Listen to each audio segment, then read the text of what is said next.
আমরা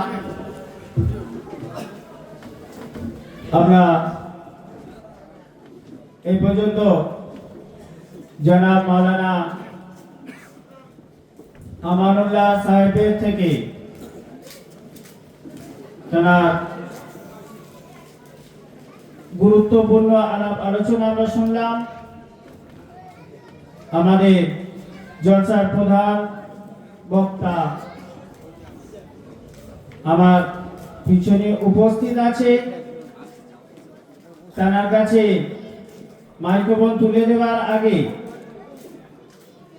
আমি আমরা পূর্বে যেভাবে 40 জন আলেমের কে ব্যাট করিয়ে আমাদের তরফ থেকে সামান্য একটু উপহার দিয়ে সংবরণ করে নিয়েছি, তদ্রূপ আমাদের আজকের জলসার প্রধান বক্তা জনাব মাওলানা কারি আসাদুল্লাহ সাহেবকে আমাদের মসজিদের সেক্রেটারি মনি ভাইকে আমি অনুরোধ করব আমাদের জলসার প্রধান বক্তাকে ব্যাচ করিয়ে সংবরণ করে নেবার জন্য।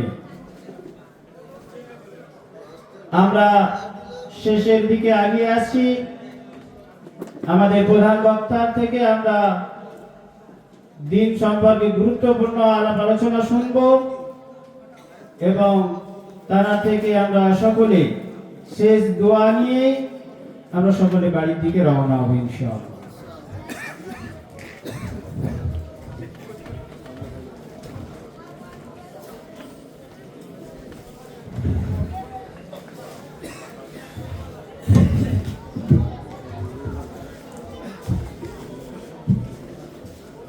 আসসালামু আলাইকুম ওয়া রাহমাতুল্লাহি ওয়া বারাকাতুহু। ভাই এতজনা সবাই মিলে সালামের উত্তর দিলে তো একটু জোরে আওয়াজ হওয়ার কথা, তার মানে সবাই উত্তর দেননি। আসসালামু আলাইকুম, আওয়াজটাকে একটু ক্লিয়ার করুন।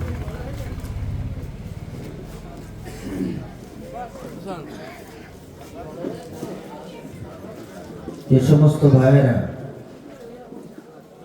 বাইরে এদিকে ওদিকে ঘোরাফেরা করছেন, এমনি আবহাওয়া অত্যন্ত ঠান্ডা, সেই জন্য বাইরে না ঘুরে আপনারা সুন্দর ইন্তজাম করেছেন, যখন এখানে এসে বসে পড়ুন।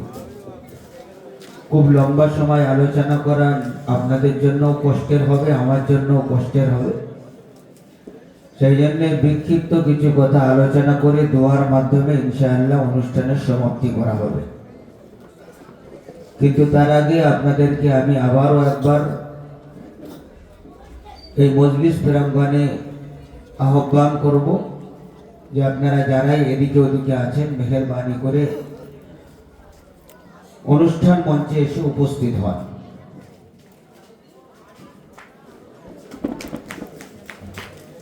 আলহামদুলিল্লাহ الحمد لله نحمده ونستعينه ونستغفره ونعوذ بالله من شرور أنفسنا ومن سيئات أعمالنا، من يهده الله فلا مضل له ومن يضلل فلا هادي له، ونشهد أن لا إله إلا الله وحده لا شريك له، ونشهد أن سيدنا ونبينا وحبيبنا وإمامنا وقدوتنا وأيدنا ممزومنا معصومنا مقصودنا أجدر الخلق جديرنا محمدا صلى الله عليه وسلم. قال الله عز وجل في كتابه الحكيم: أعوذ بالله من الشيطان الرجيم، بسم الله الرحمن الرحيم. يا أيها الذين آمنوا كما آمن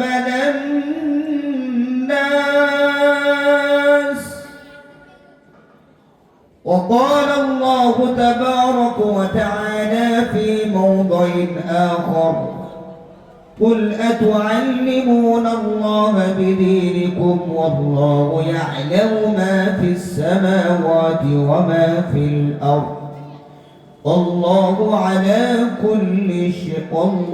بكل شيء عليم يمنون عليك أن أسلموا قل لا تمنوا علي إسلامكم بل الله يمن عليكم أن هداكم للإيمان إن كنتم صادقين. وقال النبي صلى الله عليه وسلم لا إيمان لمن لا أمانة له ولا دين لمن لا عهد له أو كما قال عليه الصلاة والتسليم. وقال الله عز وجل في شان حبيبه مخبرا وآمرا إن الله وملائكته يصلون على النبي يا أيها الذين آمنوا صلوا عليه وسلموا تسليما. اللهم محطة الشباب سيدنا مولانا محمد وعلى آله وأصحابه وبارك وسلم. اللهم صل على سيدنا مولانا محمد وعلى آل سيدنا مولانا محمد. जब हशर में नफ्सी नफ्सी का जब हशर में नफ्सी नफ्सी का हर समत अजब मंजर होगा आएंगे जिस दम शफाअत को हबीबुल्लाह हबीबुल्लाह। अल्लाहुम्म सल्ली अला सय्यिदिना मौलाना मुहम्मद وعلى آله وأصحابه وبارك وسلم. बड़ी आरज़ू है मेरी तेरे दर को आके चूमूं बड़ी आरज़ू है मेरी तेरे दर को आके चूमूं तेरे शहर पे कहीं पर मैं बनाऊं आशियाना। अल्लाहुम्मा सल्ली अला सय्यिदिना मौलाना मुहम्मद وعلى آل سيدنا مولانا محمد. اللهم صل على سيدنا مولانا محمد وعلى آله وأصحابه وبارك وسلم তাই আল্লাহ রাব্বুল আলামিনের দরবারে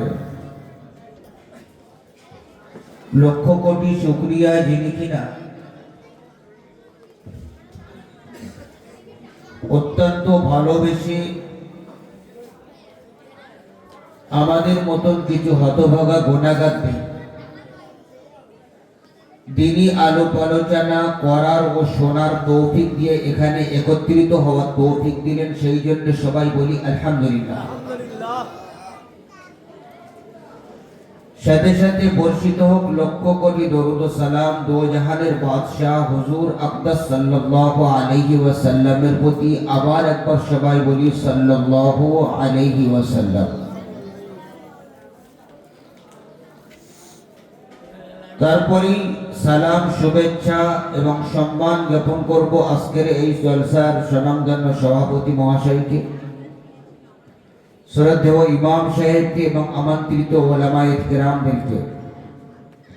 সর্বোপরি আমার সামনে বসে থাকা বয়োজ্যেষ্ঠ, সমবয়স্ক, বয়োকনিষ্ঠ, দিন দরদি, ইমানদার ভাই ও বাবাজিরা, পর্দার আড়ালে উপবিষ্টা আমার মা ও বোনেরা, প্রত্যেককে শ্রেণী বিশেষভাবে সালাম, প্রীতি, ভালোবাসা জানিয়ে বিক্ষিপ্ত কিছু কথা আলোচনা করার প্রয়াস রাখছি। বাকি আল্লাহুল মুঈন ওয়াল মুস্তাআন, আল্লাহ যেমনটা চাইবেন তেমনটা হবে। কথাটা বুঝে আসেনি? প্রতিটা বক্তা যখন বক্তব্য দিতে আসে তিনি ভালো করে আঁটো হয়ে আসে, আজকের এমন কিছু বক্তব্য দেবো যেন মানুষ বাহবা দেয়। আর সামনের বছর, 2 বছর, 5 বছরের জন্য যেন আমার দাওয়াত বুকিং হয়ে যায়। কিন্তু হয় কি? হয় ওটাই যেটা আল্লাহ রাব্বুল আলামিন চাই। প্রত্যেকটা বক্তা তো চাই ভালো বক্তব্য দেওয়ার জন্য, কিন্তু সবার সব দিন বক্তব্য ফোটে না, সবার সব দিন বক্তব্য নিজের মতন করে দেওয়া সম্ভবপর হয় না। চাই তো সবাই। আর ওটাই আল্লাহ কোরআনে কারীমে বললেন, ওমা তাশাউনা ইল্লা আইয়াশা আল্লাহ। তোমরা চাইতে তো অনেক কিছুই পারো, বাট ওটাই হবে যেটা আমি আল্লাহ চাইব। পৃথিবীতে হাজারো বাপ মা আছে, সন্তান চায় না, চায় না। যদি সবাই ভাবে যে না বিয়ে করলেই বাচ্চা হবে, এটা ভুল কথা। পৃথিবীতে হাজারো বাপ মা আছে যারা কিনা বাচ্চার জন্য তড়পাচ্ছে, তারপরে বাচ্চা হয় না। আর এইরকমও হাজারো জুড়ি আছে, স্বামী স্ত্রী আছে যারা বাচ্চা চাইছে না, হঠাৎ করে বাচ্চা এসে যাচ্ছে। তার মানে কি?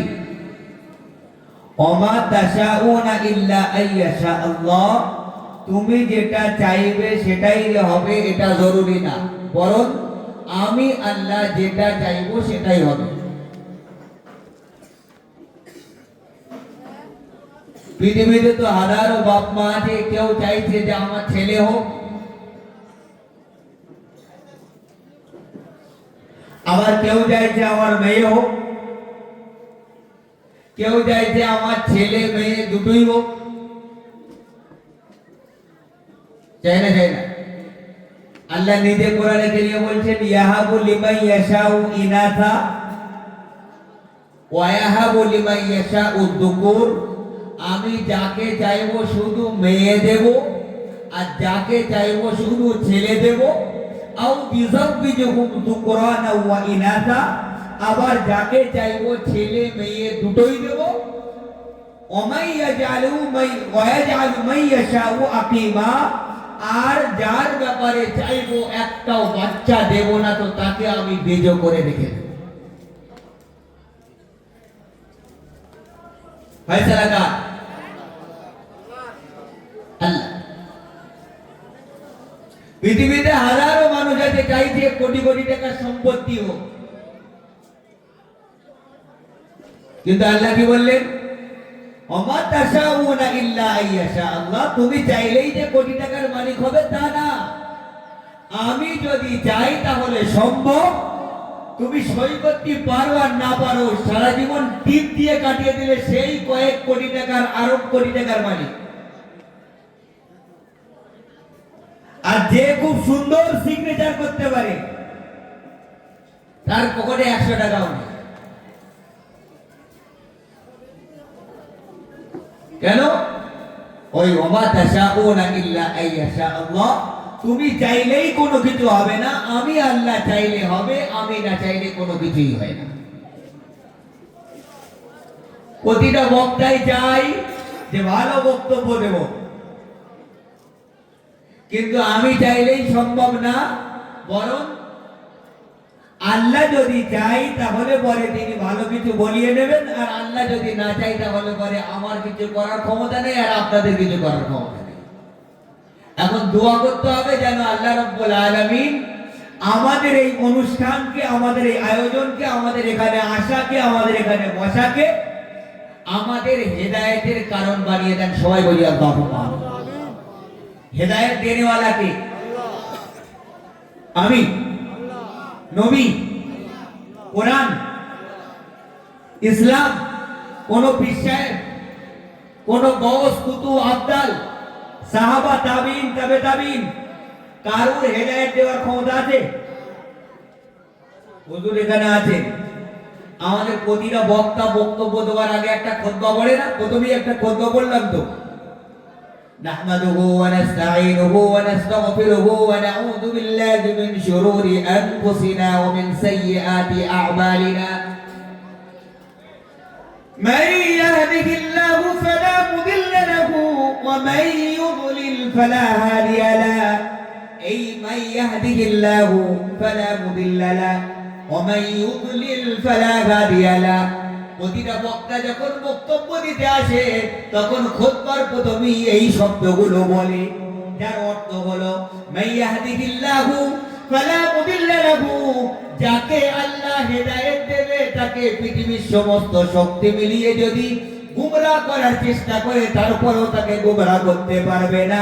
ওয়া মান ইউদ্লিলহু ফালা হাদিয়া লাহু, আর যদি কিনা আল্লাহ কাউকে পথভ্রষ্টের মধ্যে ঠেলে দেয় তাহলে পৃথিবীর সমস্ত আলিম, সমস্ত উলামায়ে দ্বীন, সমস্ত পীর সাহেব, সমস্ত গৌস, কুতুব, আবদাল আর সমস্ত নবী মিলেও যদি তাকে হেদায়েত দেওয়ার চেষ্টা করে তারপরও কিন্তু তাকে হেদায়েত দেওয়া সম্ভব না। হেদায়েত দেওয়ালা কে? তার মানে বোঝা গেল হেদায়েতের মালিক একমাত্র আল্লাহ। যদি কিনা নবীদের কাছে হেদায়েতের ক্ষমতা থাকতো তাহলে হুজুরের চাচা আবু তালেব, নাম জানেন? হযরত আলীর বাপ, হুজুরের আবার বেই মশাই। আলীর বাপ মানে আলী তো হুজুরের জামাই, তাহলে জামাইয়ের বাপ মানে কি বেই? তো আবার চাচা। হ্যাঁ, হুজুরের বয়স যখন 6 বছর মা মারা যান, বয়স যখন 8 বছর দাদা মারা যান, বয়স 8 থেকে শুরু হলো চাচা আবু তালেবের কাছে তিনি লালিত পালিত। 8 থেকে নিয়ে মুহাম্মদুর রাসূলুল্লাহ সাল্লাল্লাহু আলাইহি ওয়াসাল্লাম 50 বছর পর্যন্ত বয়স যখন পৌঁছে গেলেন, এই 42 বছর যে চাচার কাছে মুহাম্মদুর রাসূলুল্লাহ লালন পালন পেলেন, সেই চাচা 50 বছর হুজুরের যখন বয়স তখন তিনি মারা যাচ্ছেন।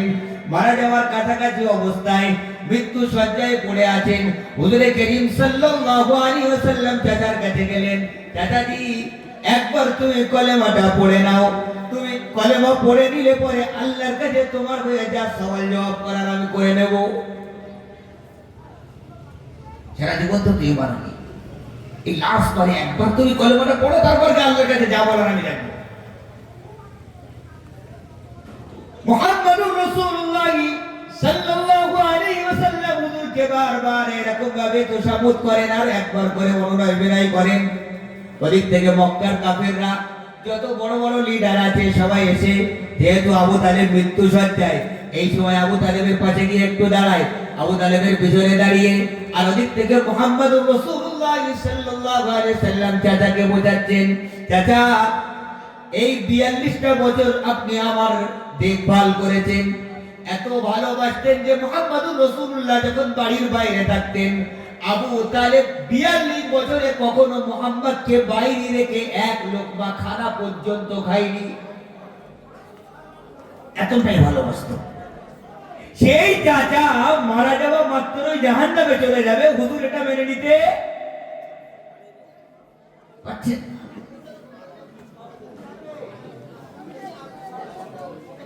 সেজন্য মুহাম্মদ রাসূলুল্লাহ সাল্লাল্লাহু আলাইহি ওয়াসাল্লাম চাচাকে বারবার করে অনুরোধ করছেন, চাচা একবার কলেমাটা পড়ে নাও, তারপর কি আল্লাহর কাছে যা করার আমি দেখে নেব। আবু তালেব কসবাকাশ দোটানার মধ্যে এদিক থেকে মুহাম্মদুর রাসূলুল্লাহ সাল্লাল্লাহু আলাইহি ওয়াসাল্লাম বোঝাচ্ছেন, আর ওদিক থেকে মক্কার কাফের নেতৃত্ববৃন্দ এসে আবু তালেবের দিকে চোখ পাকায় আর ইশারা করে, না না তুমি এমনটা করতে পারো না, যদি মৃত্যুকালীন তুমি তোমার ভাইপোর কথা শুনে ঈমান এনে নাও, তাহলে সারা মক্কার মানুষেরা তোমাকে থুতু দেবে আর বলবে মৃত্যুকালীন অবস্থায় আবু তালেব এত ভয় পেয়ে গেছে যে ভাইপোর কথা শুনে বেঈমান হয়ে তাই বলল। সুতরাং নিজের জায়গায় অনড় থাকো। যখন এরা এরকম সব তশকিল করছে, তখন মুহাম্মদ রাসূলুল্লাহ সাল্লাল্লাহু আলাইহি ওয়াসাল্লাম খানিকটা নৈরাশ হয়ে বাইরে চলে আসেন, এসে দেওয়াল ধরে একটা খুঁটি ধরে হুজুর কাঁদছেন,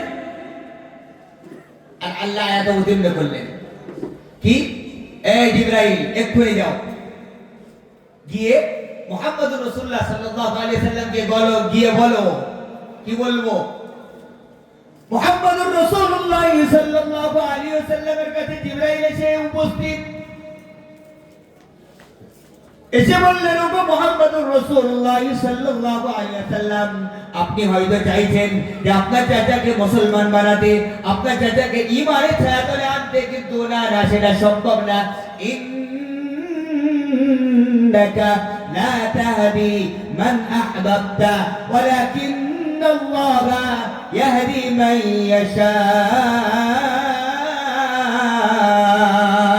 ওগো মুহাম্মদুর রাসূলুল্লাহ সাল্লাল্লাহু আলাইহি ওয়াসাল্লাম, ইন্নাকা লা তাহদি মান আহবাবতা, আপনি যাকে চাইবেন তাকে হেদায়েত দিতে পারেন না, ওয়ালাকিন আল্লাহ ইয়াহদি মান ইয়াশা, বরং আল্লাহ যাকে চাইবেন তাকে হেদায়েত দেবেন। আপনি চাইছেন আপনার চাচাকে হেদায়েতের ছায়াতলে আনতে, কিন্তু আল্লাহর ফয়সালা আবু তালেব হেদায়েতের জায়গায় আসবে না। কোরআনের আয়াত অবতীর্ণ করে দেওয়া হলো, আর আল্লাহ কিয়ামত পর্যন্ত মানুষকে একথা বলে দিলেন, ওয়ালাকিন্নাল্লাহু ইয়াহদি মান ইয়াশা, আমি আল্লাহ যাকে চাইবো হেদায়েত দেব, আর যাকে চাইবো না তাকে হেদায়েত আমি দেব না। হেদায়েতের মালিক কে? সেজন্য আল্লাহ, এই ইমাম যে আমার আগে বক্তা বলছিলেন কিছু কথা, আমি একটু আধটা শুনতে পাচ্ছিলাম। আমাদের জীবনের সর্বপ্রথম কথা কি, আমরা একটা কলেমা পড়ে মুসলমান হয়েছিল, তার মানে আমি রাস্তা চিনেছি, আল্লাহ আমাকে রাস্তা চিনিয়েছে। ফাআলহামাহা ফুজুরাহা ওয়া তাকওয়াহা, আমরা মানুষ যখন তৈরি করেছে আল্লাহ, তো আমাদের মধ্যে দুই রকমের ম্যাগনেট দেওয়া আছে, ভালোর আর মন্দ। কখনো ভালোর দিকে মন টানে, কখনো খারাপের দিকে মন টানে, চুম্বক ম্যাগনেট দেওয়া আছে। আর এই দুই রাস্তার মাঝখানে দাঁড় করিয়ে দেওয়া হলো, তো ডান দিকে একটা রাস্তা যাচ্ছে, বাঁ দিকে একটা রাস্তা যাচ্ছে। এই রাস্তা গেলে সোজা ওখানে গিয়ে জান্নাত পাবি, আর এই রাস্তায় গেলে সোজা ওখানে গিয়ে জাহান্নাম। এই রাস্তায় তোর সঙ্গী হবে মুহাম্মদুর রাসূলুল্লাহ সাল্লাল্লাহু আলাইহি ওয়াসাল্লাম, আর এই রাস্তায় গেলে তোর সঙ্গী হবে শয়তান ইবলিস। এবারে ডিসাইড তোকে করতে হবে কোন রাস্তায় যাবি। এখন এই রাস্তায় সবাই দাঁড়িয়ে, আল্লাহর অশেষ কৃপায় আমরা এই মুহাম্মদুর রাসূলুল্লাহর রাস্তাটা চিনতে পেরেছি। যারা মুহাম্মদ সাল্লাল্লাহু আলাইহি সাল্লামকে চেনেনি, মানেনি, তারা এই রাস্তার উপরে দাঁড়িয়ে তারা এই শয়তানের রাস্তাটা চিনে নিয়েছে, মুহাম্মদ রাসূলুল্লাহ সাল্লাল্লাহু আলাইহি সাল্লামের রাস্তা চিনি না।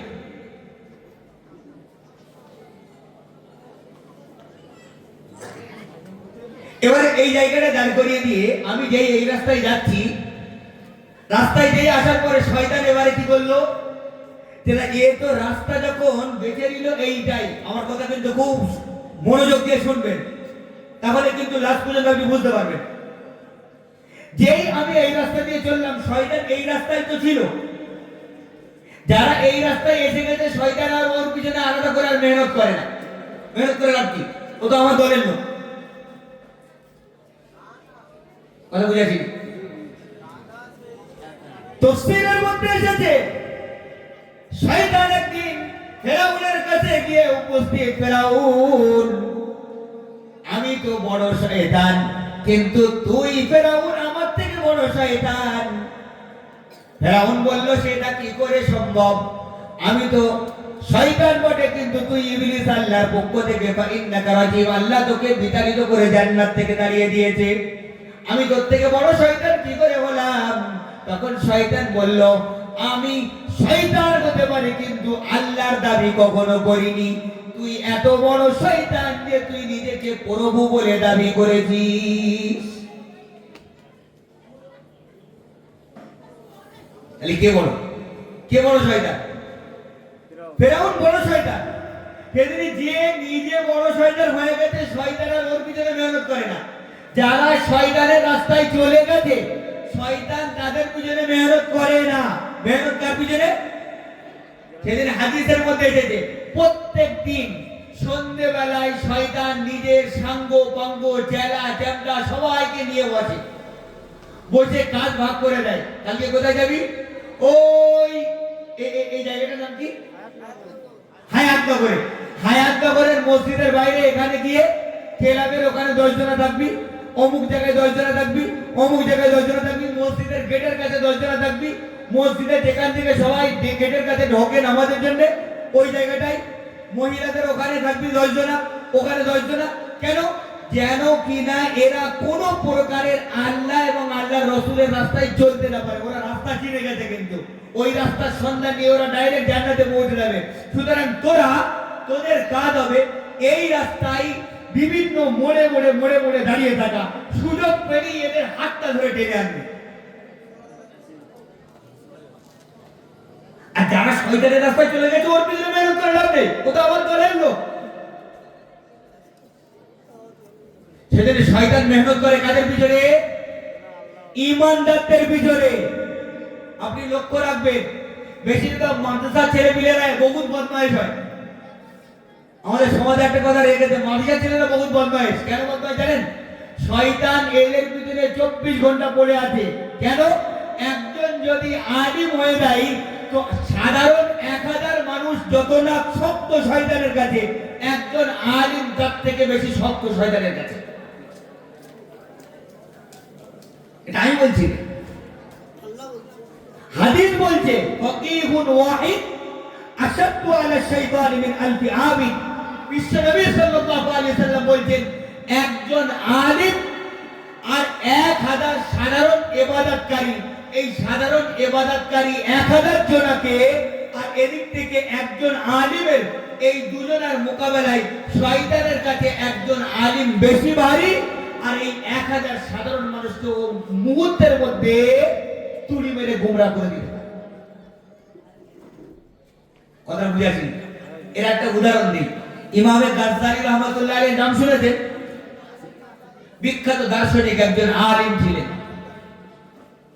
ওনার একটা কিতাব আছে, কিতাবের মধ্যে লিখেছেন, এই হাদিসটা লিখে উনি ব্যাখ্যা করতে গিয়ে বলছেন, শয়তান প্রত্যেকদিন নিজের সাঙ্গভঙ্গ দিয়ে রাত্রির বেলায় হিসাব নিকাশ করে, আজকে সারাদিন কে কতটা অন্যায় কাজ করিয়ে এসছো, আমার কাছে হিসাব দাও।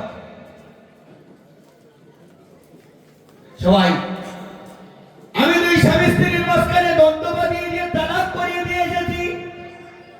শয়তান বলল, শাবাশ, তুমি খুব ভালো কাজ করেছো। তুমি কি করলে? আমি তো দুই এলাকার মাঝখানে দ্বন্দ্ব বাঁধিয়ে খুন খারাপি করে দিয়ে আসলাম। আর তুমি কি করলে? আমি বহুজনের মধ্যে জেনার কর্ম করিয়ে দিয়ে চলে আসলাম। এইরকম ভাবে এক একজনে এক এক রকমের কারগুজারি দেয়, এক একজনে নিজের কাজের হিসাব দেয়। একজন ব্যক্তি ছোট্ট মতন করে কোনার দিকে বসে থাকে, সে কোনার দিকে যখন বসে আছে, সবাই হিসাব দেওয়া কমপ্লিট, ওর কাছে জিজ্ঞাসা করা হলো, তুমি কি কাজ করলে যে তুমি হিসাব দিচ্ছ না? সে তখন বলল, আজকে আমি এত ছোট্ট কাজ করেছি যে যে কাজের তার হিসাব এতগুলো মানুষের এত বড় বড় কাজের মাঝখানে দেওয়া আমার জন্য সম্মানজনক না, তাই আমি তার হিসাব দিচ্ছি না। বলে না, তুমি বলো তো কি কাজ তুমি করেছো? শয়তানের কাছে তখন সেই হিসাব দিচ্ছে, আমি আজকে করলাম বলবে অমুক জায়গায় মক্তবে বাচ্চারা পড়তে যায়, আমি সেখানকার একটা বাচ্চা কে তাকে মক্তবে পড়তে যাচ্ছিল, সেই সময় তাকে বললাম, আরে না না, আজকে তোকে মক্তবে যেতে হবে না। আমি তাকে ভুলিয়ে পাপিয়ে বিভিন্ন রকমের কথাবার্তা বলে কলে কৌশলে আমি তাকে মাঠের দিকে পাঠিয়ে দিলাম, সেখানে গিয়ে খেলাধুলোয় লিপ্ত, তারপরে সেখান থেকে বাড়িতে চলে গেল, আর কিন্তু দিনই শিক্ষা করতে যায়নি। যেই এই কারগুজারি দিল, অমনি শয়তান নিজের সিংহাসন ছেড়ে দিয়ে তার কাছে গিয়ে উপস্থিত, তাকে নিজের কোলে তুলে নিল, তারপরে কাঁধে তুলে নিল। কাঁধে তুলে নেওয়ার পরে সমস্ত যারা অন্যান্যরা খুন খারাপি বিভিন্ন রকমের বড় কর্মকাণ্ড করে এসেছে, তারা বলল, জাহাপানা, এটা আপনার কেমন ইনসাফ? আমরা এত বড় বড় কাজ করলাম, একটা ছোট্ট বাচ্চাকে কিনা লাইনচ্যুত করেছে, ইলমে দ্বীন শেখা থেকে বঞ্চিত করিয়েছে, যার কারণে আপনি একে এতটা গুরুত্ব দিলেন। এটা এমন আহামারি কি কাজ? আমাদের তুলনায় কি এটা দামি কাজ? বললেন, হ্যাঁ, যদি তোমরা তা না জানো তাহলে পরে আমার সাথে এসো। এইভাবে শয়তান বিভিন্ন রকমের আকৃতি ধারণ করে, বিরাট জুব্বা পরে, মাথায় একটা পাগড়ি দিয়ে, রাত্রি বেলায় ভোরের বেলার হলো সময় মসজিদের একটু আগে রাস্তার ধারে দাঁড়িয়ে, রাস্তার দিকে দাঁড়িয়ে আছে, একটা টিম নিয়ে ৩-৪ জনকে নিয়ে বলে, দেখো আমি যা করব আমার কথার কোন রকমের তোমরা বিপরীত এবং পক্ষে বিপক্ষে যাবে না, শুধু আমার কর্মকাণ্ড দেখতে থাকো। ইমাম গাজ্জালী রাহমাতুল্লাহ আলাইহি কিতাবের মধ্যে লিখেছেন,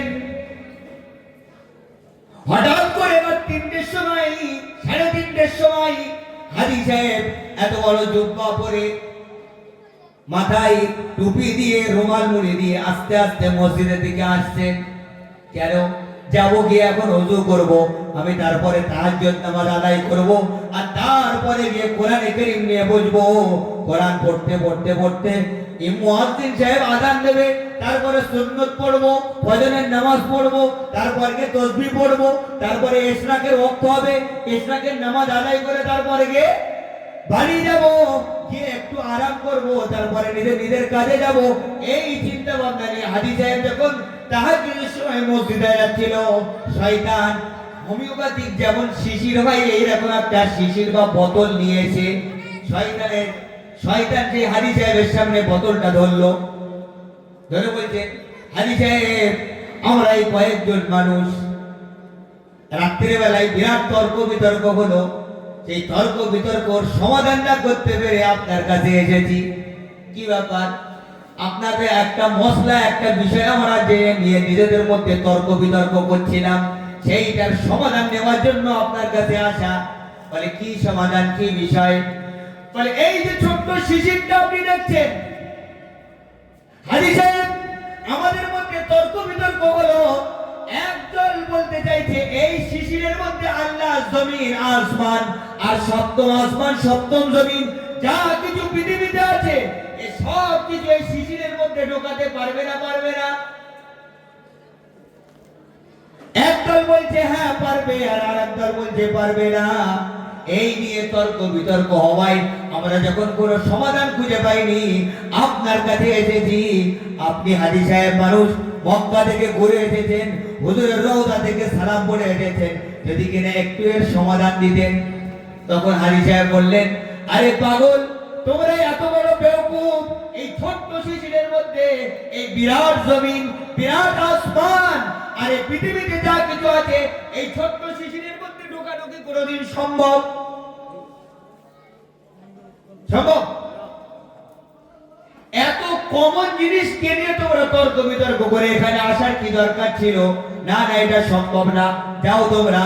যখন হাজী সাহেব এদেরকে এইরকম উত্তর দিয়ে মসজিদের দিকে যাচ্ছেন, শয়তান বলল, দেখ, এই ব্যক্তি নিজের ঈমানটাকে বরবাদ করে এখন তাহাজ্জুদ পড়তে যাচ্ছে, আর তারপরে গিয়ে সে কোরআন কারীম পড়বে, তারপরে গিয়ে সুন্নত পড়বে, তারপরে গিয়ে ফজরের নামাজ পড়বে, তারপরে গিয়ে ইশরাক পড়বে। এই সব কিছু করার জন্য ও 3টে, 3:30 সময় এখান থেকে যাচ্ছে বটে, কিন্তু নিজের ঈমান এবং আকীদাটাই বরবাদ করতে করতে যাচ্ছে। ঠিক না আমাদের? আর 5 মিনিট বাকি। গ্রামের একজন ইমাম সাহেব আছেন, মাওলানা সাহেব আছেন, তিনি জামাটা বলতে বলতে জামাটা গায়ে পড়তে পড়তে আসছেন দৌড়ে দৌড়ে, তাড়াতাড়ি করে গিয়ে ওযু করবেন আর গিয়ে 2 রাকাত সুন্নাত পড়বেন, ইমাম সাহেবকে ধরবেন। ইনি তাহাজ্জুদও পড়েননি, কোরআনও পড়েননি, কিছুই করেননি। এনার মতন 2 ঘন্টা আগে মসজিদে এসে বসেও নেই। যখন মৌলভী সাহেব আসছেন, আস্তে আস্তে শয়তান টিম নিয়ে হাজির। হুজুর একটু গাড়ি দাঁড়াবেন, আসসালামু আলাইকুম। ওয়া আলাইকুম আসসালাম। কি ব্যাপার? আমরা একটা বিষয় নিয়ে সারা রাত ধরে তর্ক বিতর্ক করছিলাম, যার সমাধান খুঁজে না পাওয়ায় আপনার জন্য আমরা অপেক্ষা করছিলাম। যদি কিনা আপনি একটু গাড়ি আমাদের সমাধানটাও দিয়ে দিতেন, তাহলে আমরা বড়ই উপকৃত হতাম। কি বিষয়? এই যে ছোট্ট শিশির দেখতে পাচ্ছেন, তাহলে হ্যাঁ দেখতে পাচ্ছি। এই ছোট শিশিরের মধ্যে আল্লাহ সপ্তম আসমান, সপ্তম জমিন, পৃথিবীতে যা কিছু আছে এই সব কিছু কি আল্লাহ এর মধ্যে প্রবেশ করাতে পারবেন, ঢোকাতে পারবেন? যেমনি বলা শেষ অমনি মাওলানা যিনি ছিলেন তিনি জোরে আউযু বিল্লাহি মিনাশ শাইতানির রাজীম বলে একটা জোরে শয়তানের গালে থাপ্পড় মেরে দিয়ে বলে, আরে শয়তান, তুই আমার ঈমানের কি পরীক্ষা দিবি? তুই শোন শোন শোন, এই এত বড় শিশির কেন দেখাচ্ছিস? আমার আল্লাহ এত বড় ক্ষমতাবান, এত বড় শক্তিমান, এত বড় কাদির মুতলাক। তিনি যদি চাই একটা সূর্য যেটা আছে, একটা সূর্যের পিছনের যে ছোট্ট ছিদ্র, আমার আল্লাহ এত বড় কাদির, এত বড় ক্ষমতাবান, এই সপ্তম আসমান, সপ্তম জমিন এবং যা কিছু এর মধ্যবর্তীতে আছে এই ছোট্ট সুয়ের ছিদ্রের মধ্য দিয়েও প্রবেশ করার ক্ষমতা রাখে।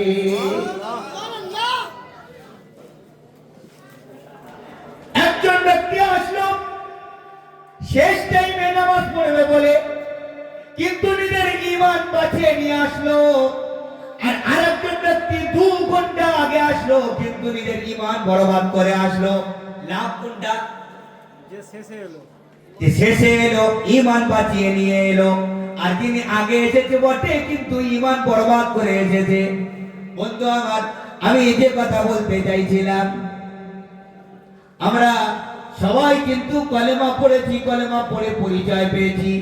এই পরিচয় পাওয়ার পরে আমি জেনেছি এই রাস্তার মধ্যে মুহাম্মদ আছে, আর এই রাস্তার মধ্যে ইবলিস আছে। ইবলিস প্রত্যেকদিন এইরকম ভাবে নিজের টিম মোতায়েন করে দেয়। টিমদেরকে বলে যারা কিনা মুহাম্মাদের রাস্তায় চলছে, এদের সুযোগ পালি হাত ধরে টানবি। ওই যেমন হাত ধরে টানলো, ওর ঈমানটাকে বরবাদ করে দিল, আর আরেকজনের ঈমান বরবাদ করতে পারলো না। কিন্তু শয়তান 24 ঘন্টা কখনো আমার দাড়ি নিয়ে, কখনো আমার টুপি নিয়ে, কখনো আমার নামের নিয়ে, কখনো বিভিন্ন রকমের উস্কানিমূলক মন্তব্য দিয়ে একটার পর একটা শয়তান আমার পিছনে মেহনত করেই চলেছে। কখনো আমি বলছি আমি তো যুবক, বয়স হোক, তারপরে গিয়ে আমি নামাজ পড়বো। কেউ বলছে না, নামাজ তো মুরব্বীদের কাজ, আমাদের কাজ না। কেউ বলছে নামাজ পড়ে লাভ কি? কেউ বলছে নামাজ না পড়লেও তাই ভালোই আছি। তুই নামাজ পড়ে তো খারাপ আছিস, তুই নামাজ পড়ার পরও তোর বাড়িতে এত মালা মুসিবত, আমি তো নামাজ না পড়ে তোর থেকে ভালো ইনকাম করি, আমার বাড়িতে সুখ আছে, আমার টাকা পয়সা বেশি, সব কিছু বেশি। এই রকম ভাবে বিভিন্ন ভাবে আমি আল্লাহ রাব্বুল আলামিনকে তিরস্কার করি চলেছি। এই যত কিছু করছি সব কিছু শয়তানের আমার পিছনে মেহনত। আমি যে কথাটা বলার জন্য আপনাদেরকে এই জায়গায় টেনে আনলাম, আমি কিন্তু হেদায়েতের রাস্তার সন্ধান পেয়েছি। আল্লাহ বলল হেদায়েত দেনেওয়ালাকে, ওই প্রথমেই আমি বললাম হেদায়েত দেনেওয়ালা আল্লাহ। আল্লাহ বলল এই রাস্তাটার সন্ধান তুই পেয়েছো বটে, মাঝখানে শয়তান কিন্তু দাঁড়িয়ে আছে। সুতরাং শয়তানি ছবল থেকে বেঁচে ওই গন্তব্য পর্যন্ত পৌঁছাতে যদি কেউ পারে, সেটা হলো আমি আল্লাহ। কোন রসুলের ক্ষমতা নেই গন্তব্য পর্যন্ত পৌঁছে দেওয়ার, রাস্তা বলে দেওয়ার ক্ষমতা আমারও আছে। আমি বলি সাহেব আপনাদেরকে রাস্তা বলে দেবো, ভাই এই রাস্তায় যাবেন, এখান থেকে এখানে, এখান থেকে এখানে, এখান থেকে গেলে আপনি রানাঘাটে পৌঁছে যাবেন। আমার কিন্তু আপনাকে হাত ধরে নিয়ে যাওয়ার রাইট নেই, গাড়িতে বসিয়ে নিয়ে যাওয়ার রাইট নেই। হাত ধরে নিয়ে যাওয়ার, গাড়িতে বসিয়ে নিয়ে যাওয়ার রাইট একমাত্র কার? আল্লাহর। আল্লাহ রসুলদেরকেও আল্লাহ বললেন মুহাম্মদ তোমার কাজ হবে শুধুমাত্র রাস্তা বলে দেওয়া। মুহাম্মদ তোমার সাহাবীদেরকেও বলে দাও এদেরও কাজ হবে রাস্তা বলে দেওয়া। উলামায়ে দ্বীনদের কাজ হবে রাস্তা বলে দেওয়া। পীর সাহেব, গওস, কুতুব, আবদাল প্রত্যেকের কাজ হবে রাস্তা বলে দেওয়া। হাত ধরে গন্তব্য পর্যন্ত পৌঁছাবার মালিক একমাত্র আল্লাহ। তাই আল্লাহ বলল যেহেতু তুমি রাস্তার সন্ধান পেয়েছো, শুধু এখনো পর্যন্ত গন্তব্যে পৌঁছাতে পারোনি, গন্তব্যে পৌঁছেছো কিনা এটা তো যেদিন তোমার মৃত্যু হবে সেই দিন বোঝা যাবে। একজন ইমাম ছিলেন, আলিম ছিলেন, নাম ছিল তার ইমামে যাহাক। যাহাক মানে হাসনে ওয়ালা। ইনি জীবনে কসম খেয়েছিলেন, ওগো আল্লাহ, যতদিন আমি আমার রেজাল্ট না জানতে পারবো ততদিন আমি জীবনে হাসবো না।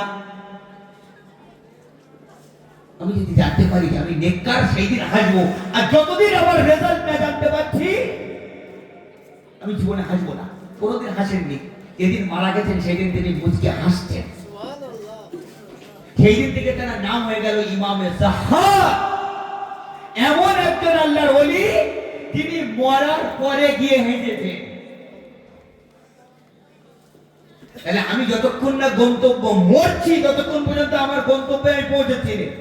এখন এই গন্তব্য পর্যন্ত পৌঁছাতে গেলে, শয়তানি ছোবল থেকে বেঁচে পৌঁছাতে গেলে আমার সহযোগিতা চাই কার? তাই আমাকে আল্লাহ রাব্বুল আলামিন যখনই আমি কালেমা পড়ে আল্লাহর সাথে পরিচয় পেলাম, আমি যখন শপথ বাক্য পাঠ করলাম আর বললাম আমানতু বিল্লাহি ওয়া মালাইকাতিহি ওয়া কুতুবিহি ওয়া রুসুলিহি ওয়াল ইয়াউমিল আখির ওয়াল কদরি খাইরিহি ওয়া শাররিহি মিনাল্লাহি তাআলা ওয়াল বা'থি বাদাল মাউত। ওগো আল্লাহ, আমি তোমাকে আল্লাহ বলে মেনে নিলাম। আল্লাহ বললে শুধু মানলে হবে না, আমাকে যখন চিনেছো তাহলে পরে মরণ পর্যন্ত আমার অনুযায়ী তুমি চলবে। আমি আল্লাহকে বললাম, হ্যাঁ হ্যাঁ আল্লাহ, আমি চলবো বলি তো। আমি হিন্দু না, আমি খ্রিস্টান না, আমি জৈন না, আমি বৌদ্ধ না, আমি ইহুদি না, আমি খ্রিস্টানও না, আমি মুসলমান। আমি ওদের মতন হব না বলেই তো আমি এই শপথ বাক্য পাঠ করেছি। ওরা পাঠ করেনি বলে ওরা হিন্দু, ওরা পাঠ করেনি বলে ওরা খ্রিস্টান, ওরা এই শপথ নেয়নি বলে ওরা ইহুদি, ওরা শপথ নেয়নি বলে ওরা জৈন, ওরা বৌদ্ধ। আমি শপথ নিয়েছি বলে, আমি শপথ নিয়েছি বলে আমি মুসলমান। আমি শপথ নিয়েছি আশহাদু আল্লা ইলাহা ইল্লাল্লাহু ওয়া আশহাদু আন্না মুহাম্মাদান আবদুহু ওয়া রাসূলুহু। ওগো আল্লাহ, আমি তোমাকে আল্লাহ বলে মানি। এটা অন্যরা মেনেছে? মানিনি বলি ও অমুসলিম, আমি মুসলমান। আমি মানি, মেনে নিয়েছি। ওয়া আশহাদু আন্না মুহাম্মাদান আবদুহু ওয়া রাসূলুহু। ওগো মুহাম্মদ, আমি তোমাকে আল্লাহর রাসূল এবং আল্লাহর বান্দা বলে মানি। এই কথাটা আমি মেনেছি। ওরা মেনেছে না? মানিনি। ওরা মানিনি বলে ওরা অমুসলিম, আমি মেনেছি বলে আমি মুসলিম। আমি যখন এটা মেনে নিলাম, আল্লাহ বলল তুমি তো এই কলেমার দ্বারাই শুধুমাত্র রাস্তা চিনেছো বটে, কিন্তু গন্তব্য পর্যন্ত পৌঁছাতে পারোনি। আমি বললাম আল্লাহ, আমি গন্তব্য পর্যন্ত পৌঁছাতে চাই, তাহলে আমার উপায়? আল্লাহ বলল এর জন্য তোমার দরকার হলো 24 ঘন্টা তুমি আমার কাছে দোয়া চাও। ওগো আল্লাহ, আমি রাস্তার একটা সন্ধান তো পেয়েছি, কিন্তু ওই রাস্তায় গন্তব্য পর্যন্ত যদি আমি পৌঁছাতে চাই তোমার একটু সহযোগিতা চাই। আল্লাহ বলল সহযোগিতা আমি করব, কিন্তু আমি তখন মানুষকে সহযোগিতা করি উদউনি আস্তাজিব লাকুম। আমার কাছে যে চাই আমি তাকে দেই, যে আমাকে চাই না আমি তাকে দেই না। ইন তানসুরুল্লাহ ইয়ানসুরুকুম। তুমি যদি আল্লাহর রাস্তায় এসো তাহলে পরে আমি তাকে দেব, তুমি যদি না আসো আমি তোমাকে দেব না। আমি বান্দাকে দেখতে চাই যে কতটা আমার মুখাপেক্ষী। আমার যদি মুখাপেক্ষী হও, সেই জন্য হাদিসের মধ্যে আল্লাহ রাসূল বললেন, আমার কোন বান্দা যদি আমার দিকে 1 কদম এগিয়ে আসে, আমি আল্লাহ তার দিকে 10 কদম এগিয়ে যাই। আমি কিনা বান্দার চাওয়ার অপেক্ষা করি। তুমি আমাকে চাইতে থাকো, আমি আল্লাহ তোমাকে তখন দিতে থাকবো। আমি বললাম আল্লাহ যদি তাই হয় তাহলে পরে আমিও তোমার থেকে চাই। আল্লাহ বললেন চাইলেই তো হবে না। পৃথিবী আমি ঈমান আনার পরে, আমার সাথে পরিচয়ের পরে আমি উৎকৃষ্ট ইবাদত তোমাদেরকে দিয়েছি, সেটা হলো নামাজ। ঈমানের পরে দ্বিতীয় নম্বর হুকুম কি? ঈমানের পরে দ্বিতীয় নম্বর হুকুম নামাজ। নামাজ কেন দেওয়া হলো? এই জন্যই দেওয়া হলো, আমি যে হেদায়েতের রাস্তার সন্ধান পেয়েছিলাম, আমাকে যে মৌলী সাহেবরা, আমাকে যে নবীরা সাহাবীরা রাস্তা বলে দিয়েছিলেন, এই রাস্তায় গেলে আল্লাহকে পাওয়া যাবে, আমি তো রাস্তার সন্ধান পেয়েছি, কিন্তু এখনো পর্যন্ত মরণ পর্যন্ত যে গন্তব্য, ওই গন্তব্যে পৌঁছাতে পারিনি। তাই আমি আল্লাহকে বললাম, ওগো আল্লাহ, আমি গন্তব্যে একটু পৌঁছাতে চাই, তুমি একটু সহযোগিতা করো। আল্লাহ বললো, হ্যাঁ হ্যাঁ আমি সহযোগিতা করব, আমার কাছে দোয়া চা। আমি বললাম, আল্লাহ কোথায় গিয়ে দোয়া চাইবো? আল্লাহ বললো, পৃথিবীর সবথেকে উৎকৃষ্ট ইবাদত আমার কাছে ঈমানের পরে হলো নামাজ। তুই নামাজে আয়, আর এসে ওই জায়গা থেকে পৃথিবীর উৎকৃষ্ট জায়গা হলো কোনটা? উৎকৃষ্ট জায়গা মসজিদ। উৎকৃষ্ট ইবাদত, উৎকৃষ্ট ইবাদত নামাজ। উৎকৃষ্ট ইবাদত নামাজ। নামাজের মধ্যে যা কিছু পড়া হয় কোরআনে কারীম তার মধ্যে মেন, এই নামাজের মধ্যে যা কিছু পড়া হয় তার মধ্যে সেই সমস্ত পাঠস্থর মধ্যে উৎকৃষ্ট জিনিস পড়া হয়, সেটা হলো কোরআন। সব কিছু উৎকৃষ্ট।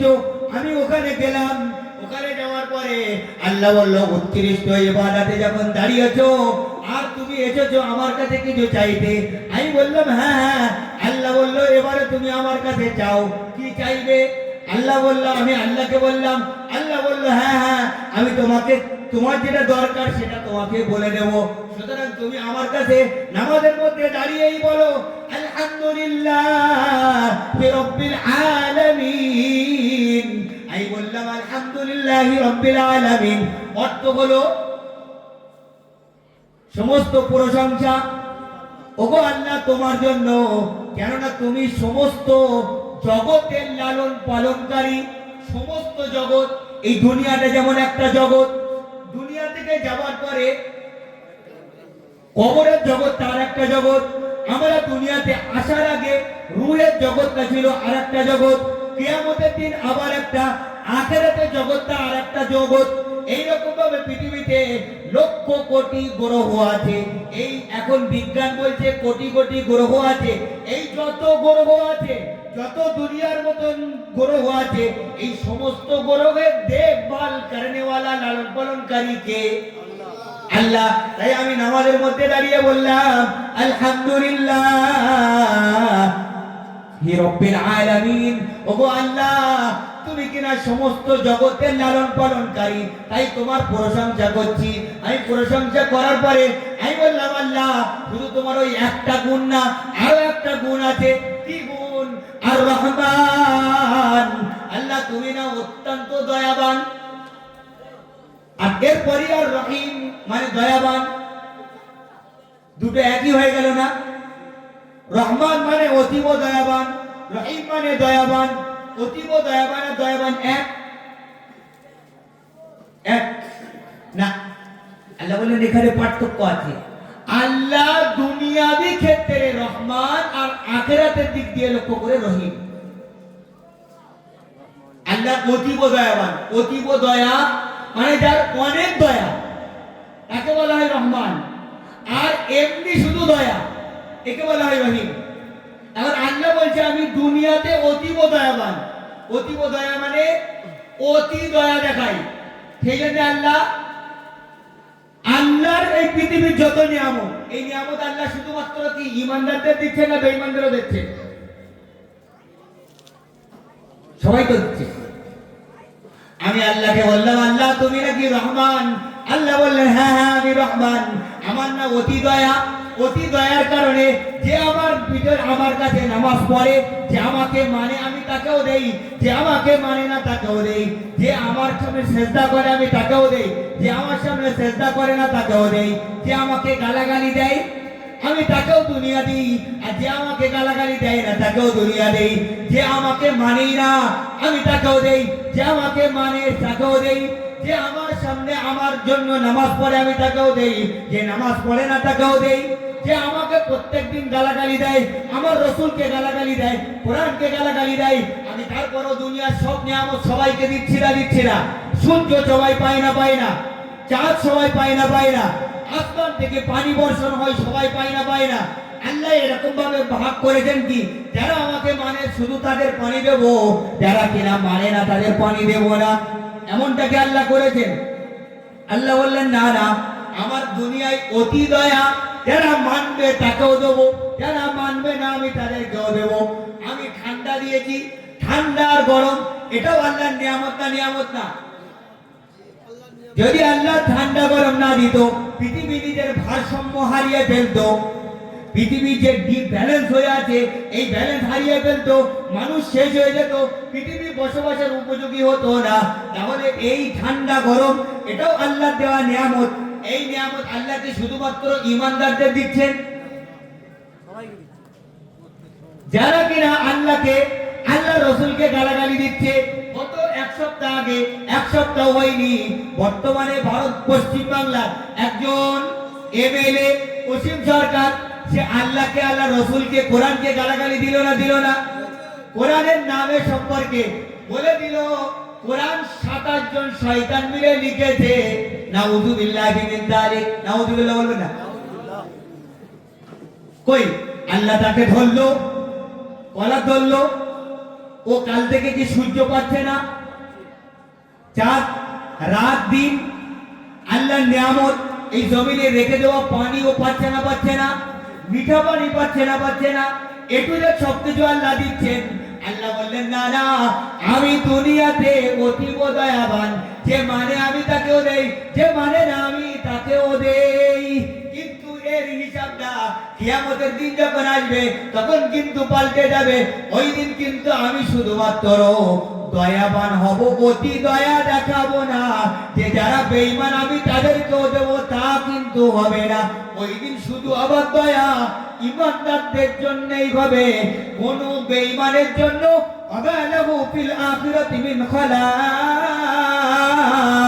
যারা কিনা বেঈমান তাদের আখিরাতে কিঞ্চিত পরিমাণ কোন রকমের বেনিফিট দেওয়া হবে না।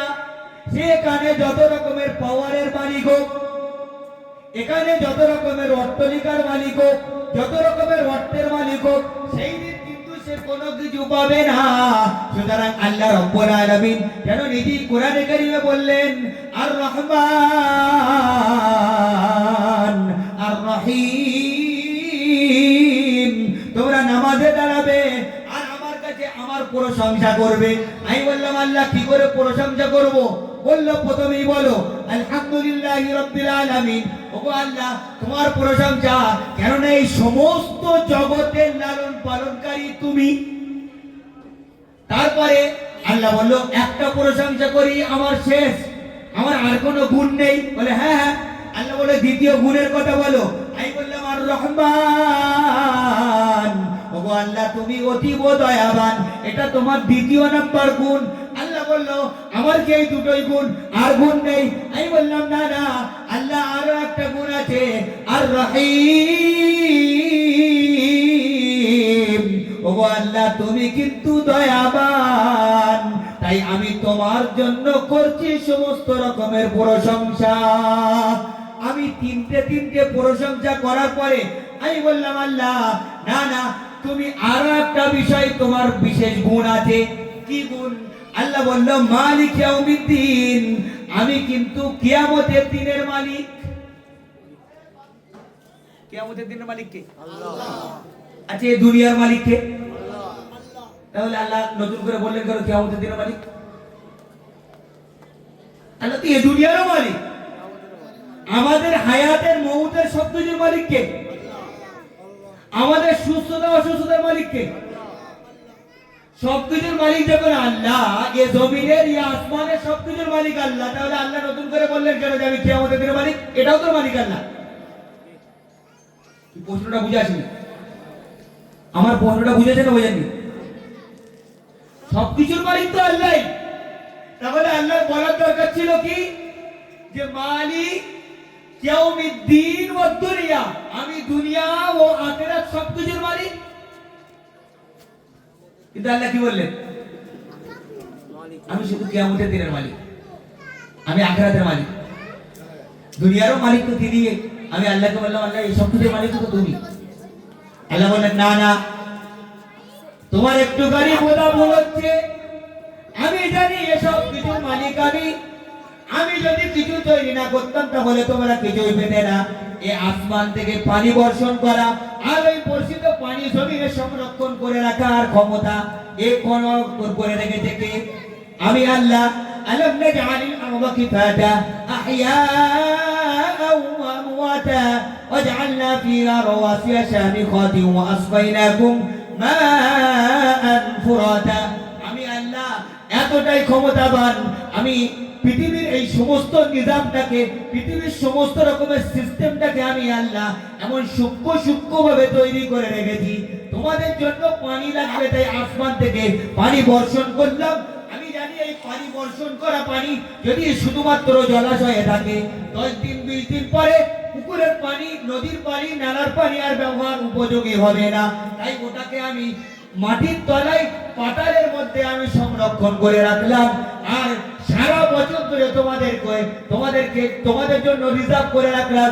যখন যখন তোমার দরকার হবে টিউবওয়েলের দ্বারাই, সাবমার্সের দ্বারাই, বিভিন্ন রকমের উপায়ে তুমি সেই ফিল্টার করা, সংরক্ষিত করা পানি তুমি সেখান থেকে বার করবে। এটা আমি আল্লাহ কিন্তু করেছি। আমি তোমার সুন্দর দুটো চোখ দিয়েছি, সুন্দর দুটো কান দিয়েছি, আমি তোমার মস্তিষ্ক দিয়েছি। এই মস্তিষ্ক সূক্ষ্ম লাখ লাখ কোটি কোটি তার দিয়ে তোমার মস্তিষ্ককে তৈরি করলাম, বান্ডিং করলাম। যদি কিনা একটা তার এদিকে ওদিকে হয়ে যায়, আমার থেকে দেখতে ভালো, আমার থেকে খানদান ভালো, আমার থেকে রূপ ভালো, আমার থেকে বডি ভালো, রাস্তায় উলঙ্গ ঘুরে বেড়াচ্ছে। আমি বললাম, ভাই কি হলো? এর তো দেখতেও ভালো, রূপও ভালো, বডির ফিগারও ভালো, হাইটও ভালো, আবার বাড়িতে অর্থও আছে, সবকিছু আছে, তারপরেও রাস্তায় উলঙ্গ হয়ে ঘুরে বেড়ায় কেন? বলে উলঙ্গ হয়ে ঘুরে বেড়াই, আল্লাহ তোমার মধ্যে রূপ দেয়নি, তোমার হয়তো অর্থ দেয়নি, তোমার হয়তো গোত্র অত হাই পায় না, কিন্তু আল্লাহ ব্রেনের স্ক্রুগুলোকে সব টাইট করে রেখেছে।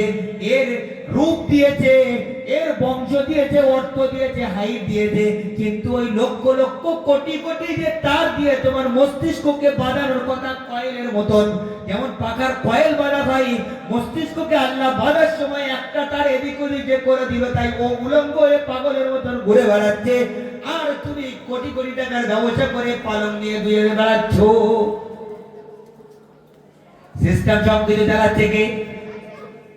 এই পুরো সিস্টেম কে চালাচ্ছে? আল্লাহ। আল্লাহ বলল, এই দুনিয়ার সব কিছুর মালিক আমি আল্লাহ। তোমাদের সব কিছুর মালিক আমি। তোমাদের জমিনের, তোমাদের পানির, তোমাদের খাদ্য, তোমাদের নিশ্চয় প্রশ্বাসের, সুস্থ অসুস্থতা সবকিছুর মালিক আমি। আমি জানি, কিন্তু তারপরেও কোথায় যেন একটা মানুষ অতক্ষণ পর্যন্ত আল্লাহর কথা মনে করে যতক্ষণ মানুষ প্রয়োজনে পড়ে, আর যখন প্রয়োজন ফুরিয়ে যায় তখন মানুষ আল্লাহর কথা ভুলে যায় আর নিজের কৃতিত্বের দিকে তাকায়।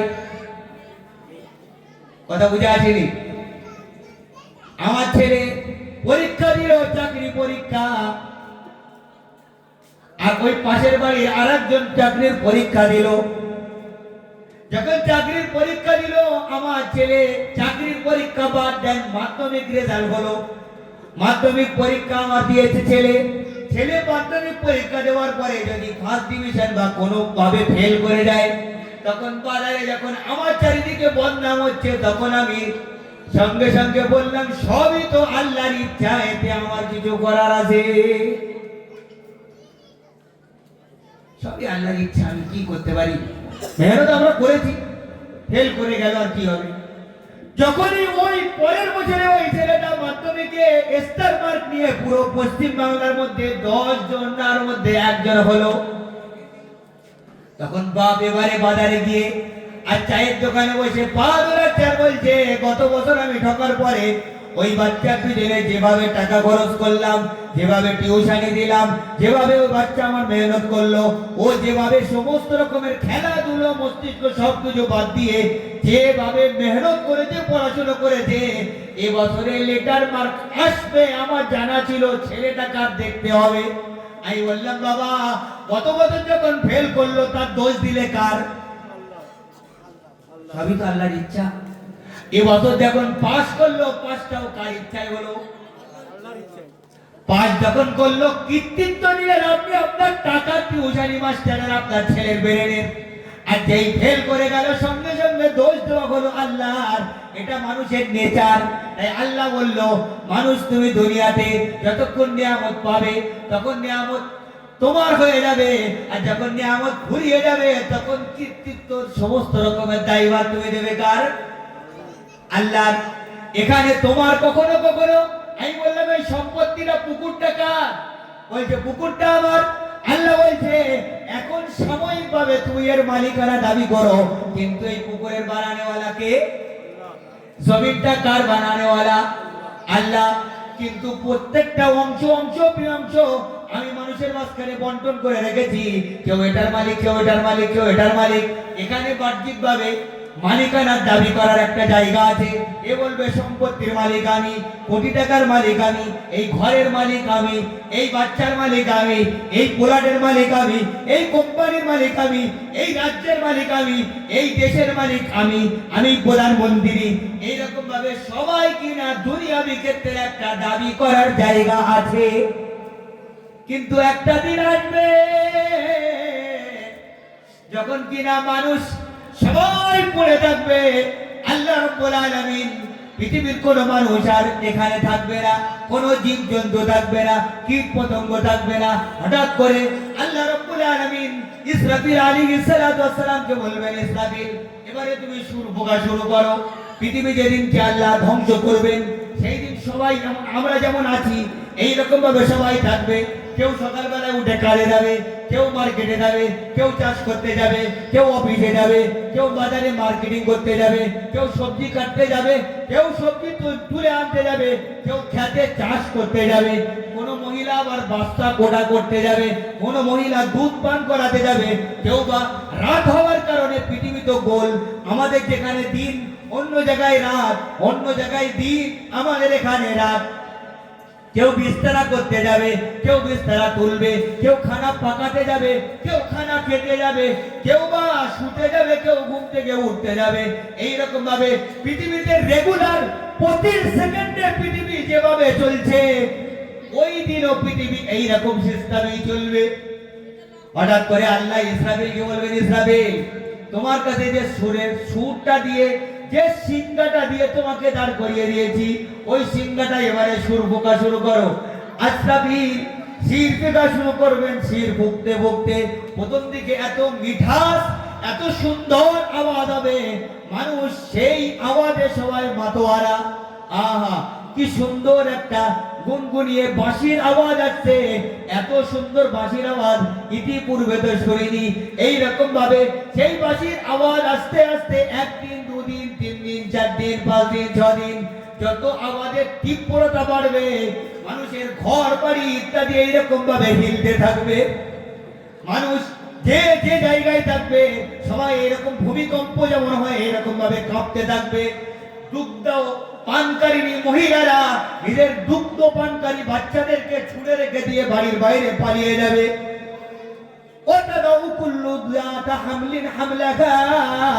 আর আল্লাহ বললেন যে সমস্ত মহিলারা অন্তঃসত্ত্বা, কারোর 8 মাস পেটের বাচ্চা, কারোর 9 মাস পেটের বাচ্চা, ওই তীব্রতা, ওই বাঁশির সুরের আওয়াজটা তীব্রতা এত কঠিন হবে আস্তে আস্তে যে অন্তঃসত্ত্বা মহিলারাও নিজেদের পোশাকগুলোকে, বাচ্চাগুলোকে জন্ম দিয়ে কোন রকম ভাবে বাচ্চাটাকে ছুঁড়ে ফেলে দিয়ে সেও পালিয়ে যাবে। আর পালিয়ে গিয়ে সবাই আস্তে আস্তে করে খোলা আকাশের নিচে গিয়ে দাঁড়িয়ে যাবে। যেমন কিনা ভূমিকম্পের সময় খোলা আকাশের নিয়ে দাঁড়িয়ে যায়, কিন্তু দাঁড়ালেও তো উপায় নেই। আল্লাহ ওদিক থেকে আওয়াজ দিতে বলবেন, ইসরাফিল তুমি সুর পোকা বন্ধ করবে না। কিতাবের মধ্যে এসেছে প্রথমবার যখন সুর পোকা হবে সেই সুরটা হবে 6 মাস পর্যন্ত লম্বা। কতদিন? কতদিন? 6 মাস।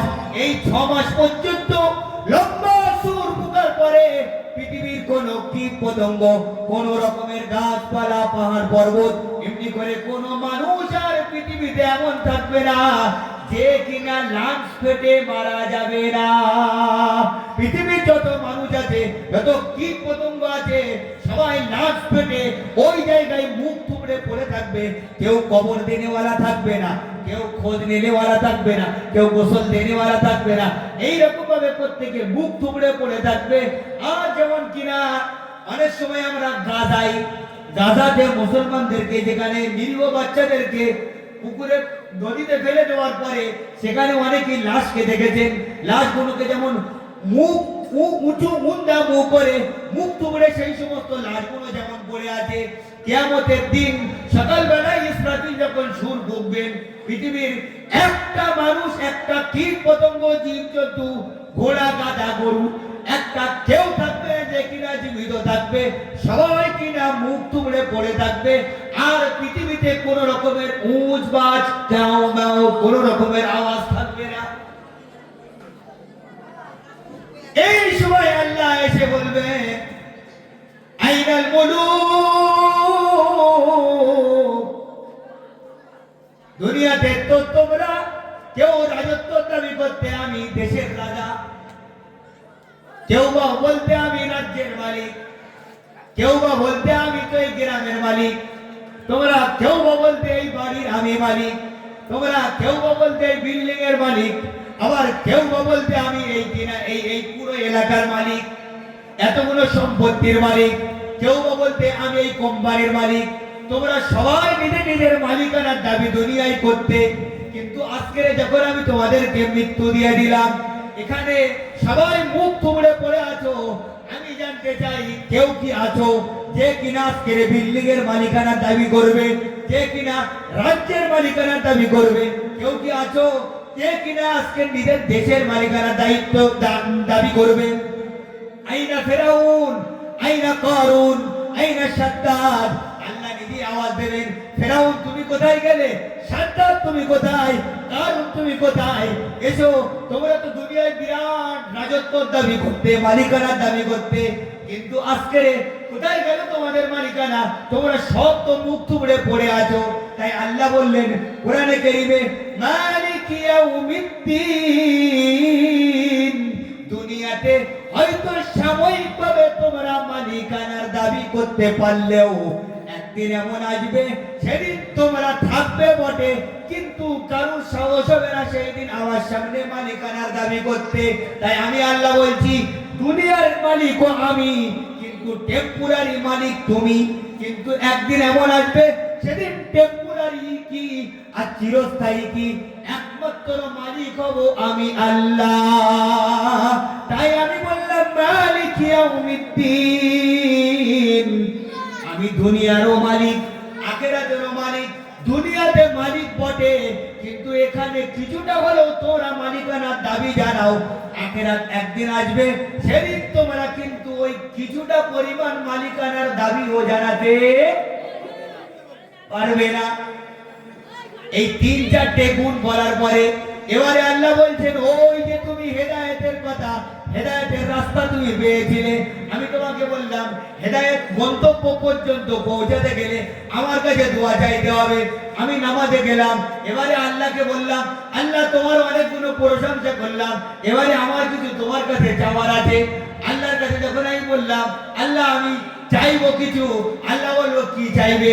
তুমি চাইলে তুমি বাচ্চা চাইবে, তুমি চাইলে হয়তো বউ চাইবে, তুমি চাইলে হয়তো অর্থ চাইবে, তুমি চাইলে হয়তো সম্মান চাইবে, তুমি চাইলে হয়তো পাওয়ার চাইবে, তুমি চাইলে হয়তো নিজের রূপ চাইবে, কিন্তু আমি আল্লাহ জানি তোমার জন্য কোনটা বেটার। এটাই তো আমরা হাজি সাহেব আছে এখানে, কে হাজি সাহেব? কেউ হাজি সাহেব নেই? আরে এই গ্রামে হাজি সাহেব নেই?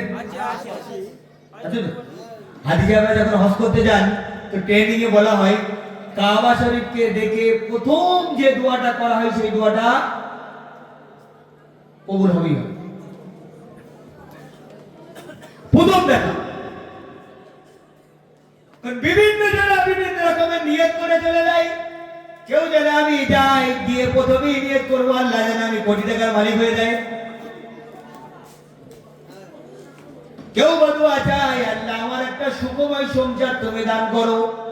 কেউ চাই আল্লাহ আমার বাচ্চা কাচ্চারা বড় অবাধ্য, তুমি আমার বাচ্চা কাচ্চাদেরকে আমার ফরমাবরদার বানিয়ে দাও। কেউ চাই আল্লাহ আমি চারিদিকে এলাকায় মানুষের কাছে জুলুম অত্যাচারের শিকার, তুমি আমাকে ওই জালিম অত্যাচার থেকে বাঁচিয়ে দাও। বিভিন্ন জনা বিভিন্ন রকমের দোয়া চাই। আমরা মৌলী সাহেবের কাছে যখন মানুষ আসে, হুজুর আমরা কি দোয়া চাইবো, আমরা বলি বাবা এত কাঁচা কাজ করলে হবে না, কাজটা এমন করতে হবে যেন এক দিলে সব কিছু মারা যায়। একটা চাইবেন, আপনি চাইবেন একটা, আরেকজন চাইবে একটা, আরেকজন চাইবে একটা, সবাই যদি একটা করে যায় তাহলে পরে বাকি দোয়াগুলো আর কবুল হওয়ার চান্স নেই। তাহলে এমন একটা দোয়া চাইতে হবে যেন সমস্ত দোয়াগুলো করার সব কাজ থাকে। আমি বললাম হুজুর, তাহলে কি দোয়া চাইবো? আমরা বললাম যখন আপনি কাবা বাইতুল্লাহ সামনে যাবেন, সর্বপ্রথম যখন কাবা বাইতুল্লাহকে সামনে দেখবেন তখন আপনি আল্লাহর কাছে এই দোয়া চেয়ে নেন, ওগো আল্লাহ মৃত্যু পর্যন্ত তুমি আমাকে তোমার মকবুল দোয়া করনেওয়ালা বান্দা বানিয়ে দাও।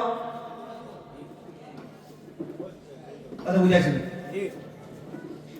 কাবাকে সামনে রেখে আল্লাহর কাছে এই দোয়া চান, আল্লাহ আমি কিয়ামত পর্যন্ত দাদা যতদিন বেঁচে আছি যখন যখন তোমার কাছে হাত তুলবো তুমি যেন আমার হাতটা কখনো ফেরত দেবে না।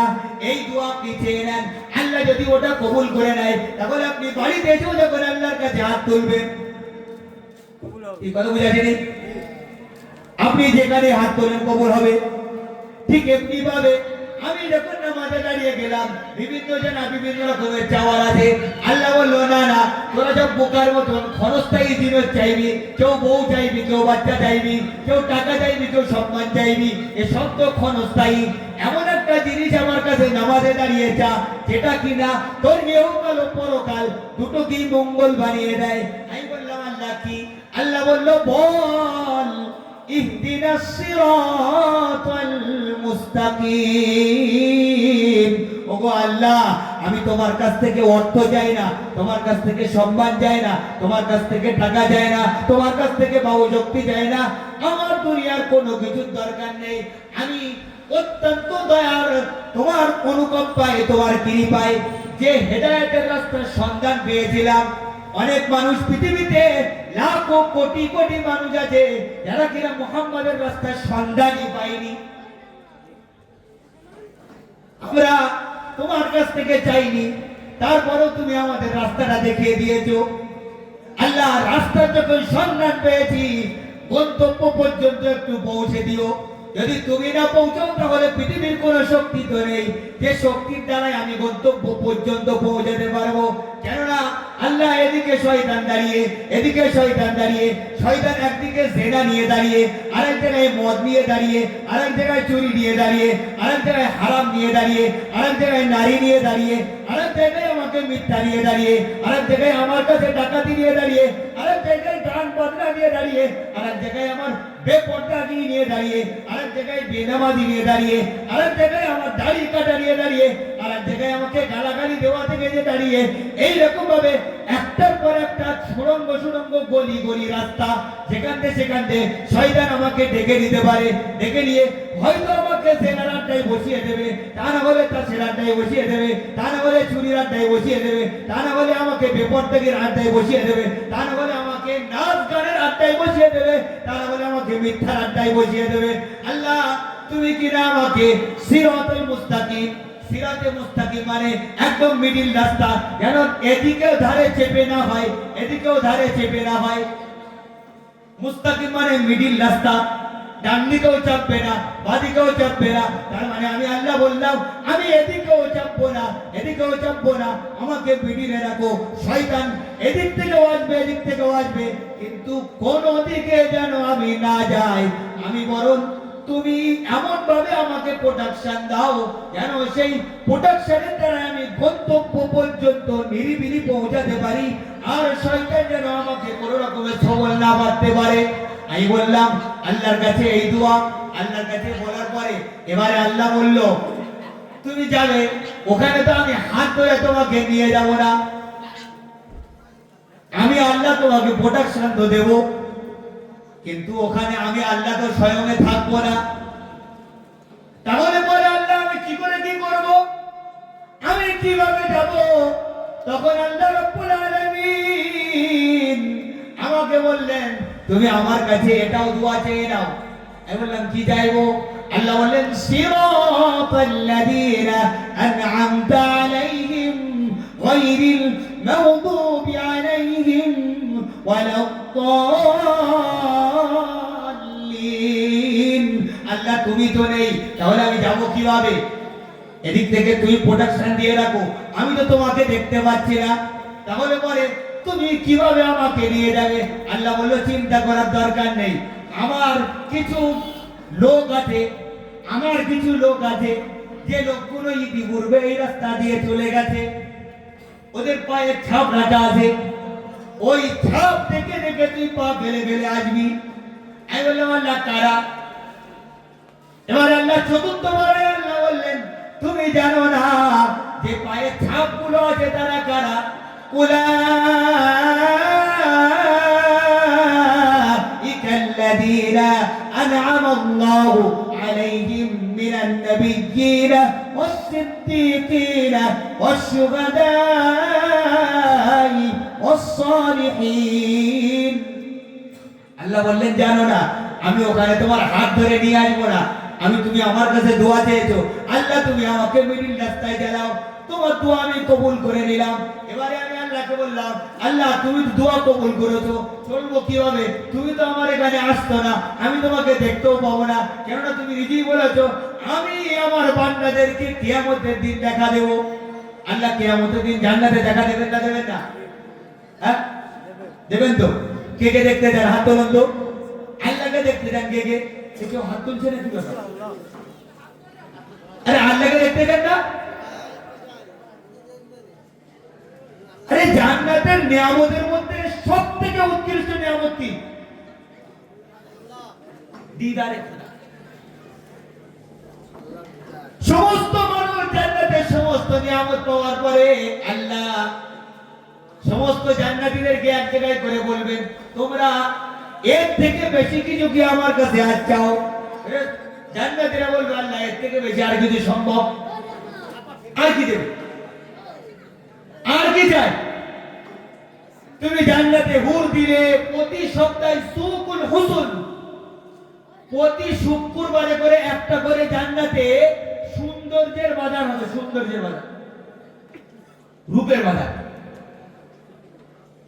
জান্নাতে সেই বাজারে যাবে, ওই বাজারে গিয়ে যার যে ফটোটা পছন্দ হবে, যে রূপটা পছন্দ হবে, আল্লাহ সঙ্গে সঙ্গে তার রূপটাকে সেরকম সুন্দর বানিয়ে দেবে। যেটা বলুন ইনি বাড়িতে যখন নিজের জান্নাতে নিজের কোয়ার্টারে আসবেন, কোয়ার্টারে আসার পরে স্ত্রী বলবে কি ব্যাপার তুমি এত সুন্দর যাওনি, এত সুন্দর করে কি করে ফেরত আসলে? বলে আমরা যেখানে গিয়েছিলাম ওখানে হলো সুকুল হুসন, সৌন্দর্যের বাজারে গিয়েছিলাম, ওখানে গিয়ে যে ফটোটা যে রূপটা আমাদের পছন্দ আসলো আল্লাহ রাব্বুল আলামিন সেই রূপে আমাদেরকে রূপান্তরিত করে দিলেন। তখন স্বামী বলবেন আচ্ছা আমরা যখন বাজারে গিয়েছিলাম তোমাদেরকে তো এত সুন্দর দেখে যায়নি, তোমরা এত সুন্দর কি করে হলে?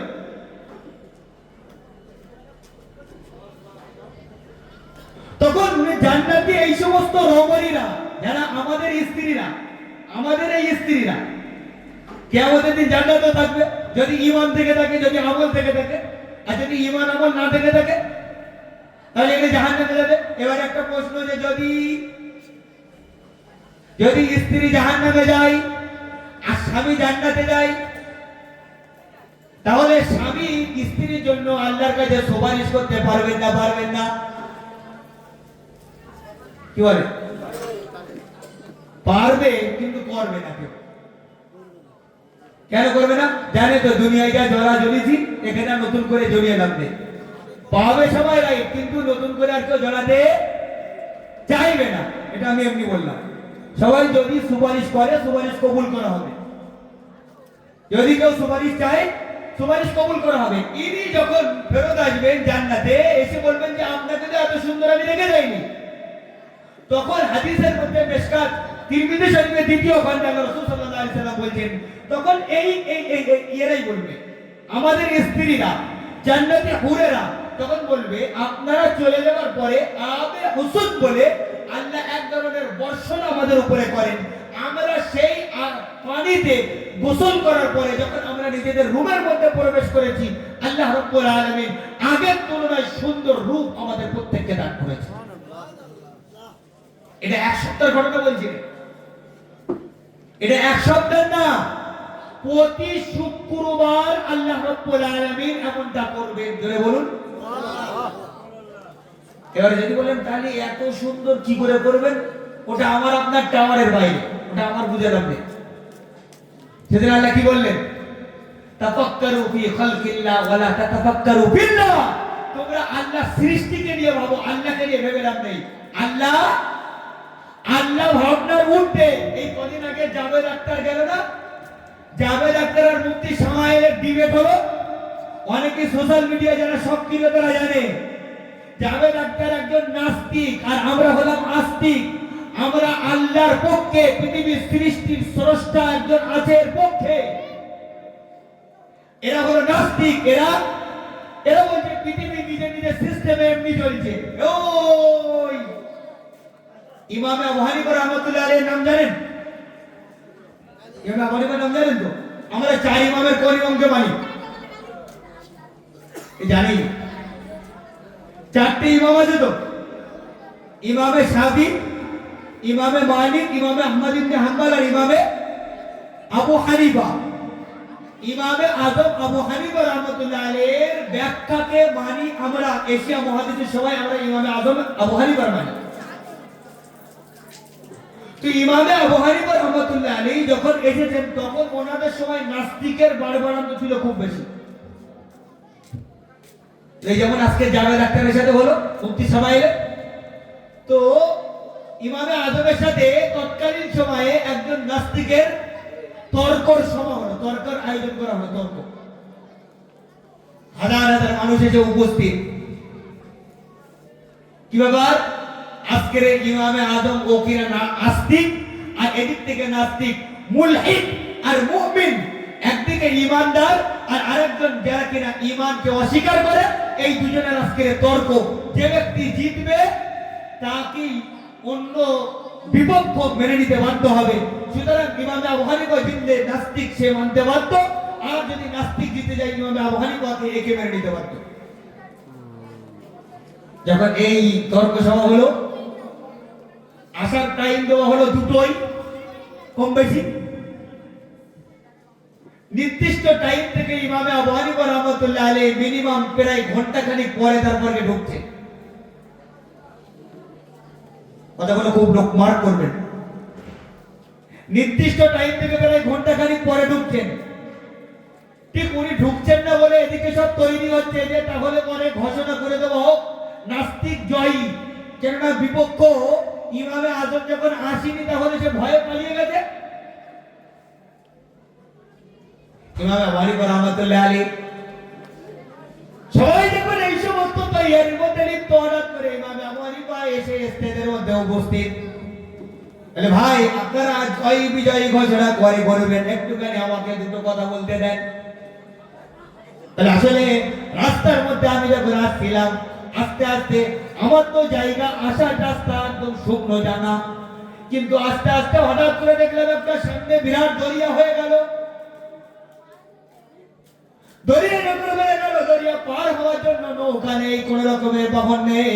আমি দেখলাম রাস্তার ধারে আর একটা বিরাট লম্বা গাছ আছে, গাছটা এমনি এমনি পড়ে গেল। পড়ে যাওয়ার পরে নিজে নিজে ফালাই হয়ে গেল। ফালাই হওয়ার পরে সেই গাছটা নিজে নিজেই জুড়ে গেল। জুড়ে গিয়ে একটা নৌকায় কাস্তিতে পরিণত হলো। কাস্তি আমার সামনে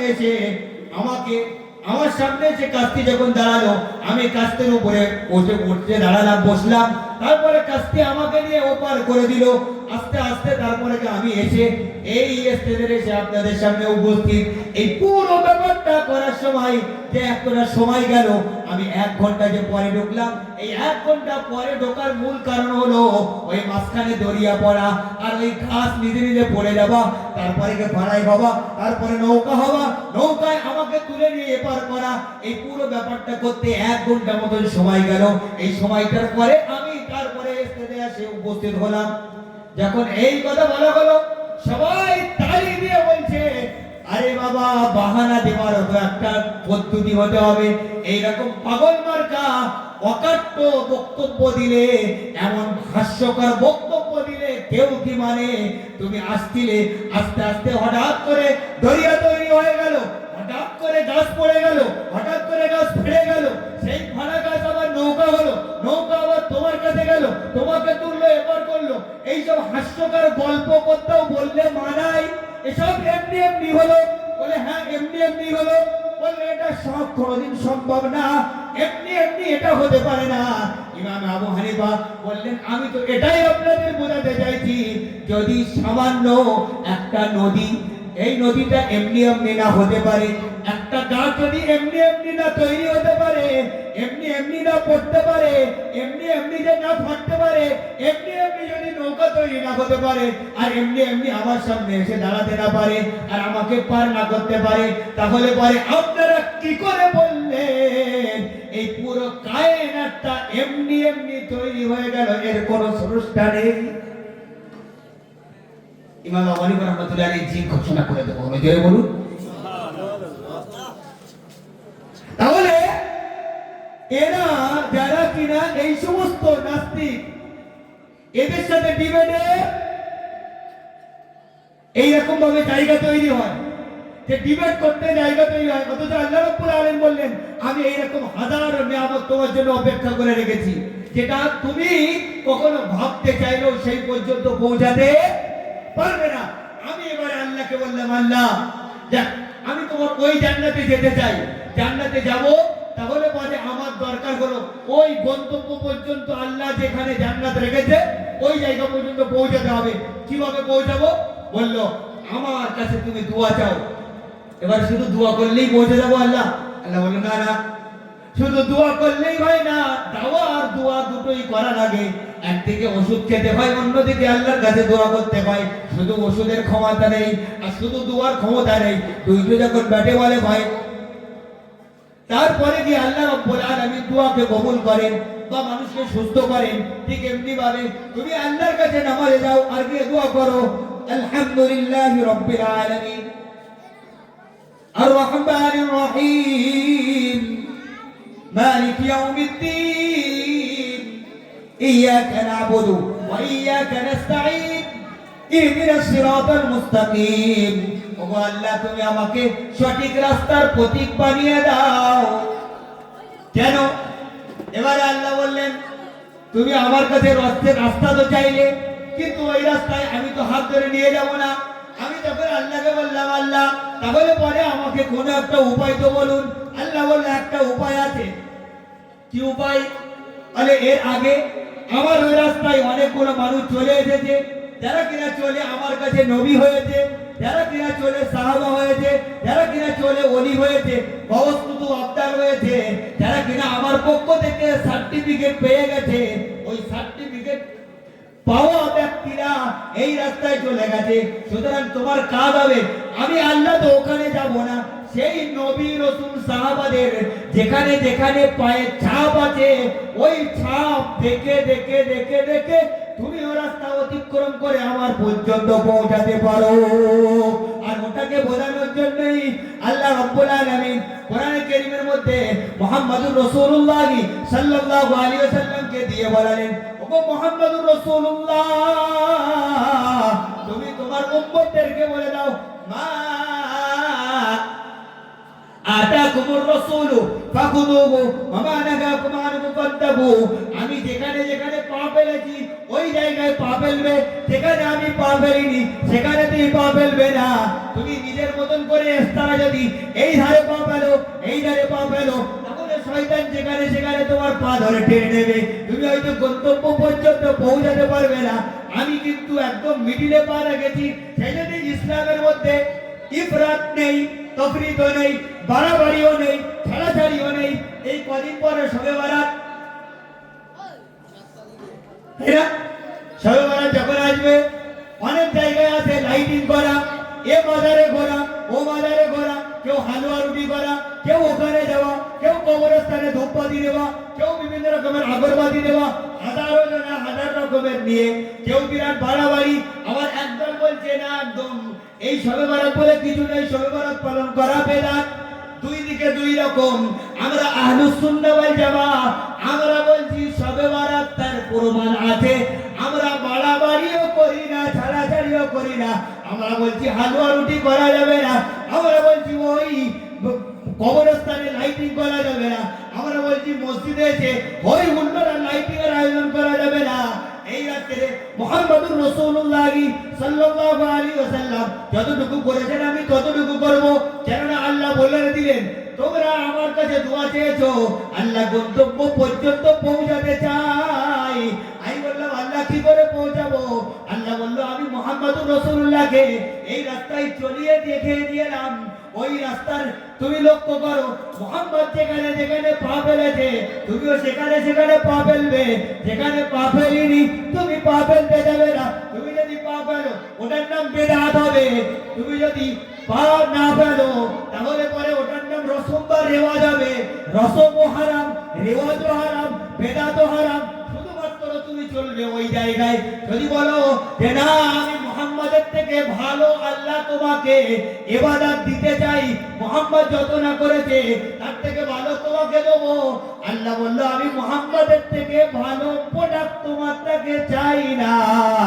আমি যেমন স্যাম্পল মুহাম্মদকে দিয়ে তোমার কাছে পাঠালাম, ওই স্যাম্পলের মাল হলে ওই মালের মূল্য আমার কাছে জান্নাত। আর তুমি যদি নিজের ডিজাইনের একটা শার্ট তৈরি করে, জিন্স তৈরি করে, একটা স্যুট তৈরি করে, একটা আপনি জ্যাকেট তৈরি করে যদি আপনি বলেন যে এই জ্যাকেটটা আপনি যে স্যাম্পল দিয়েছিলেন ওর থেকে ভালো জ্যাকেট আমি আপনার অর্ডার অনুযায়ী দিলাম, বললো না না, আমি তো ওই অর্ডার মালটাই নেব যে অর্ডারটা আমি স্যাম্পল থেকে তোমাকে করেছিলাম।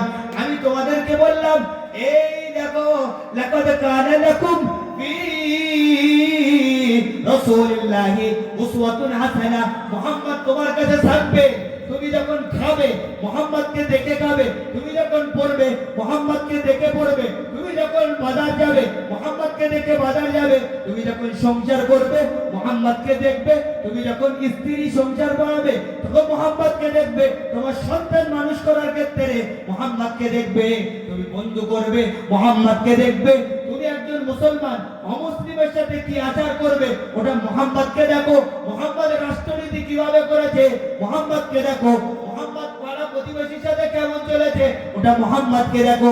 তুমি যদি বলো মুহাম্মদ যা করেছে 1400 বছর আগে যেটা করেছে ওটা পুরাতন, ওটা কিনা বস্তা বোঝা, আজকের এই আধুনিক সাম্রাজ্য, আধুনিক পশ্চিমা বিশ্ব, আধুনিক বিজ্ঞান, এই সব সায়েন্টিস্ট যুগে, সায়েন্সের যুগে বর্তমানে যে সমস্ত আধুনিকতা আমাদের দেওয়া হচ্ছে সেটা মুহাম্মাদের থেকে বেটার।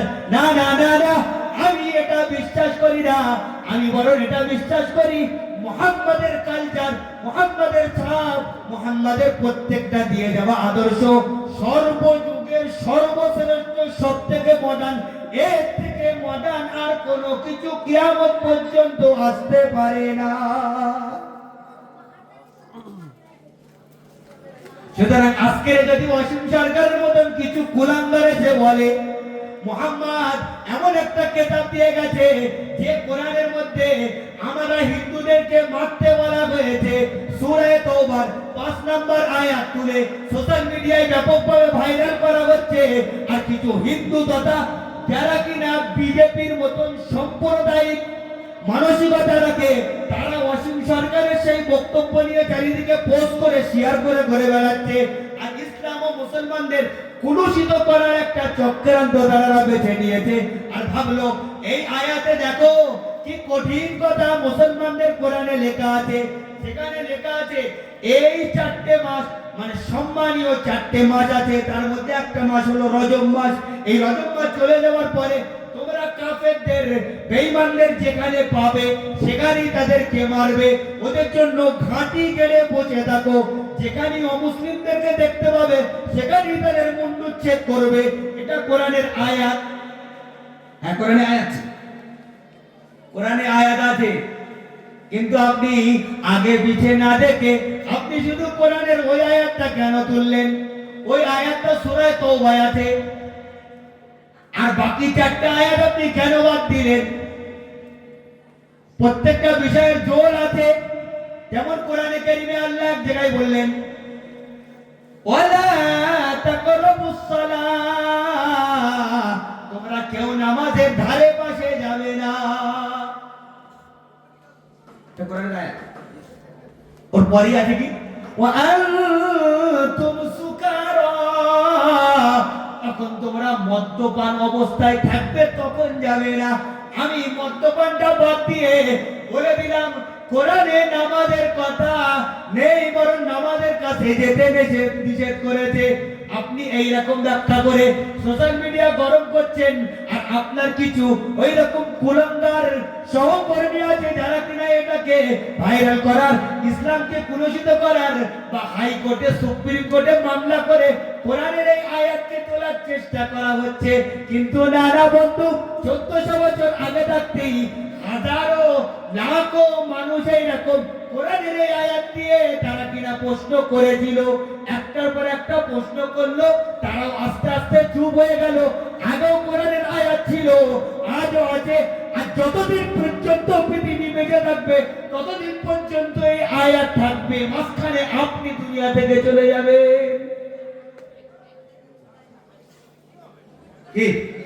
কি কথা ভুল বললাম নাকি? এবার যদি বলেন যে তাহলে কোরআনে সত্যি এটা লেখা আছে, আমি বললাম হ্যাঁ লেখা আছে, কিন্তু ওখানে আল্লাহ আরেকটা কথা বললেন উপরে 4টে আয়াতে। সেই 4টে আয়াতের মধ্যে আল্লাহ বললেন বারাআতুম মিনাল্লাহি, ওখানে পুরো সূরা তাওবা শুরু হলো এটা মুসলমানদের সাথে কাফেরদের সাথে সুলহ হুদাইবিয়া সন্ধি হয়েছিল। এই সন্ধিতে বেশ কিছু চুক্তি হয়েছিল মুসলিমদের সাথে। সেই চুক্তি 10 বছরের চুক্তি ছিল। 10 বছর চুক্তি সম্পূর্ণ হতে না হতে অমুসলিম কাফেরদের পক্ষ থেকে সেই চুক্তি ভঙ্গ করা হয়। কথা বুঝাছি? মুসলমান আর কাফেররা মিলে একটা চুক্তি হয়, 10 বছর চুক্তি। এই 10 বছর হতে না হতে 5 বছরের মধ্যেই কাফেরদের পক্ষ থেকে মুসলমানদের একটা টিমের উপরে হামলা করা হয়। সেই চুক্তির মধ্যে অনেকগুলো চুক্তি ছিল, তার মধ্যে একটা চুক্তি এটাও যে 10 বছরে আমরা একে অপরের বিরুদ্ধে লড়াই করব না, বা আমাদের যারা সাপোর্টার গোষ্ঠী তাদের সাথে লড়াই করা চলবে না, এরকম একটা চুক্তি। এই চুক্তি ভঙ্গ করে কাফেররা। যখন চুক্তি ভঙ্গ করে তখন কি আল্লাহ রাব্বুল আলামিন এই আয়াত অবতীর্ণ করেন। কি বলেন? যে যারা তোমাদের সাথে চুক্তি ভঙ্গ করেছে এবং তোমাদের মুসলমান ভাইদের উপরে এই মাসে আক্রমণ করেছে, তাদের জান নিয়েছে, এর পরিবর্তে যারা কিনা তোমাদের সাথে চুক্তি ভঙ্গ করলো তোমরা এদেরকে যেখানেই পাবে সেখানে মারো। কিন্তু ওই চতুর্থ নম্বর আয়াত, 5ম নম্বর আয়াতটা অসীম সরকার তুললো। 4র্থ নম্বর আয়াতে আল্লাহ কি বললেন? আল্লাহ বললেন যারা কিনা অমুসলিম কিন্তু তোমাদের সাথে চুক্তি ভঙ্গ করিনি, অর্থাৎ চুক্তি অক্ষুণ্ণ রেখেছে, তোমরা তাদের সাথে সেই চুক্তি অক্ষুণ্ণ রেখে দাও, তাদেরকে কিছুই করবে না। তাহলে কি বোঝা গেল? এখানে কি ভারতবর্ষের হিন্দুদের কথা বলা হয়েছে? বিশ্বের অমুসলিমদের কথা বলা হয়েছে? না না না, ওই 1400 বছর আগে যারা কিনা ইসলামের সাথে মুসলমানদের সাথে চুক্তিবদ্ধ ছিল এটা তাদের নিয়ে বলা হয়েছে। আপনি সেই সমস্ত কিছু বাদ দিয়ে সোশ্যাল মিডিয়া গরম করে একটা কুলাঙ্গারের পরিচয় দিয়েছেন। এই আপনি যে ভারতবর্ষে সম্প্রীতির পক্ষে না, আপনি উন্নয়নের রাজনীতি করতে পারেন না, এটা তার প্রমাণ যে আপনি ঘৃণার একটা রাজনীতি করার জন্য একটা কোটেশনের আগে পিছে বাদ দিয়ে আপনি এত অশিক্ষিত ছিলেন, এটা আদৌ আমরা জানতাম না। আপনি সেটার পরিচয় আজকে দিয়ে দিলেন। এজন্য পুরো ভারতবর্ষ জুড়ে, বিশেষ করে বাংলার যেহেতু এমএলএ, এজন্য বাংলার প্রতিটা থানায় গত 3-4 দিনে কয়েকশো এখনো পর্যন্ত এফআইআর জমা পড়ে গেছে। কিন্তু এসবের পরেও বর্তমানে আমাদের রাজ্য সরকার বলুন কেন্দ্র সরকার, जो रक्षक वही भक्षक, किसको बताए, कहाँ सुनाए, किसको सुनाए, कब सुनाए, कहाँ तक सुनाए। भाई तुम सुनाते रहो, चिल्लाते रहो, हम तो वही करेंगे जो हमारा मर्जी है। बस जुर्म है इतना कि मुसलमान है हम लोग।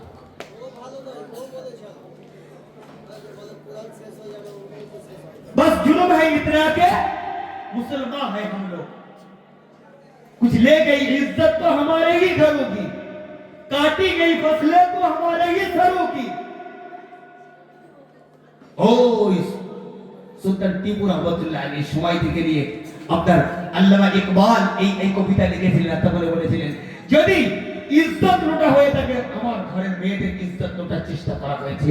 যদি ও স্বচ্ছ সবল আর আমাদের শাকসবজি সে আমাদের সম্পত্তিকে লুট করা হয়েছে, আমাদের মালিকানা ব্রিটিশরা এসে কেড়ে নিয়েছে। আমরা যখন এখানে রাজত্ব করছিল কার? মোগল রাজত্ব চলছিল তো, ব্রিটিশের কাদের রাজত্ব করে? ব্রিটিশ এসে এখানে রাজত্ব করে কাদের? মুসলমানদের রাজত্ব করে।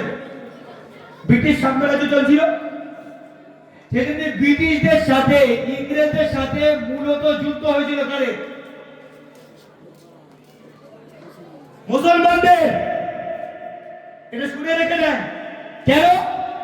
হিসাবের কথা, আমার বাড়ির যদি মাল কেউ কেড়ে নেয় তাহলে আমার সাথে লড়াই হবে না, পাড়ার লোকের সাথে লড়াই হবে? আমার সাথে। মুসলমানদের সাম্রাজ্য কেড়েছিল, আমাদের এই সাম্রাজ্য ছিল মোগল সাম্রাজ্য। তাহলে কেড়েছিল এসে মোগল সাম্রাজ্য ওরা, তাই মূল লড়াই ছিল আমাদের। তাই 100-150 বছর থেকে যখন আমরা লড়াই করি, তখন অঘোষিতভাবে হিন্দু ভাইয়েরা অমুসলিম ভাইয়েরা এই লড়াইয়ে আসেনি। হিস্ট্রি মিলিয়ে নেবেন। মহাত্মা গান্ধীর জন্ম কতই জানি না। নেতাজি সুভাষচন্দ্রের জন্ম জানি না। এনাদের সবার জন্ম 1857 সালে মহাবিদ্রোহে, জানেন? যে মহাবিদ্রোহে ভারতবর্ষের 50,000 উলামায়ে দ্বীনকে শহীদ করা হয়। 1857 সালে মহাবিদ্রোহ হয় আর 1867 গিয়ে মহাত্মা গান্ধীর জন্ম। এই কথা বুঝতে পারেনি? আমি যা বলছি সেটা মিলিয়ে নেবেন। 1867 গিয়ে মহাত্মা গান্ধীর জন্ম। এর আগে 1857 যখন মহাবিদ্রোহ হলো তখন মহাত্মা গান্ধীর জন্মই হয়নি, নেতাজির জন্মই হয়নি। অথচ আমাদের সমাজে এখন পুরোটাই হাইপ করে দেখানো হয় 15ই আগস্ট আসলে যেন মহাত্মা গান্ধী, নেতাজি সুভাষচন্দ্র বসু, ক্ষুদিরাম বসু, মাতঙ্গিনী হাজরা এরা কজরা মিলেই এই দেশ আজাদ করেছে, এরাই এখানে দেশকে ইংরেজদের থেকে মুক্ত করেছে। এছাড়া আর কারোর অবদান ছিল না। বন্ধু, এনারা ঘোলা জলে মাছ ধরেছেন, আসল খেলা খেলেছে আমাদের ওরা। যদি বুকের কেউ যদি মায়ের দুধ খেয়ে থাকে, হিস্ট্রি এনে দেখিয়ে দেয়। আর ওপেন চ্যালেঞ্জ টু চ্যালেঞ্জ বসে নেই। ওই গোলাম মোহাম্মদ মুর্তজা রহমতুল্লাহ আলী একটা কিতাব লিখেছে, ইতিহাসের ইতিহাস। সেই কিতাবটাকে ব্যান করে দেওয়া হয়েছিল। কেন? এই সমস্ত পোলগুলো সব খুলে দেওয়া হয়েছিল। আর হিসাবও তো তাই বলে, যুদ্ধ তো আমার সাথেই হওয়ার কথা। কেন? আমার সম্পত্তি কেড়েছে, আমার মালিকানা কেড়ে নিয়েছে। তারপরে এরা দেখলো যে না, ইংরেজ তো শুধু মুসলমানদের শত্রু নেই, দেশের শত্রু, আমাদের দেশের সমস্ত সম্পত্তি কুড়ে নিয়ে চলে যাচ্ছে। তারপরে গিয়ে এরা যৌথই হিন্দু মুসলিম সবাই মিলে যৌথ ইংরেজদের বিরুদ্ধে সম্মিলিতভাবে লড়াই করার সিদ্ধান্ত নেয়।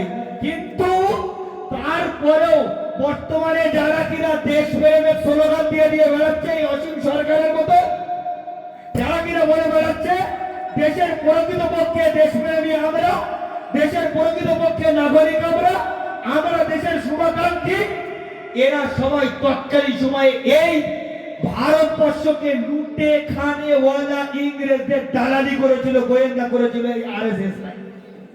এটাও কেতাবে আছে, ওই হিন্দুরা সবাই সবাই করেছিল। আমি যখন এত কিছু করে সমস্ত কিছু করলাম আমি, বলে আমাদের গোদা বাংলায় একটা কথা আছে, উড়ে এলো চিল আর চুড়ে নিল বিল। এ পুরো সব করলাম আমি, হঠাৎ করে আপনি বলছেন আপনি দেশপ্রেমী, আপনি আপনার প্রমাণ দেন এসআইয়ের দ্বারাই। আচ্ছা, আমি গতকাল মনে হয় বয়ান করতে গিয়ে না পরশু বয়ান করতে গিয়ে, যদিও কিনা কথাটা শুনতে খারাপ, যারা কিনা বেজন্মা, যাদের বাপ মা ঠিক নেই, হসপিটালে বিক্রি করে দিয়ে দেয়, রাস্তায় ফেলে দিয়ে দেয়। আচ্ছা, এর বাপের ডকুমেন্টস আছে না মার ডকুমেন্টস আছে? এ কথা বুঝতে পারেন? রাস্তায় তো ফেলে দিয়ে গেল।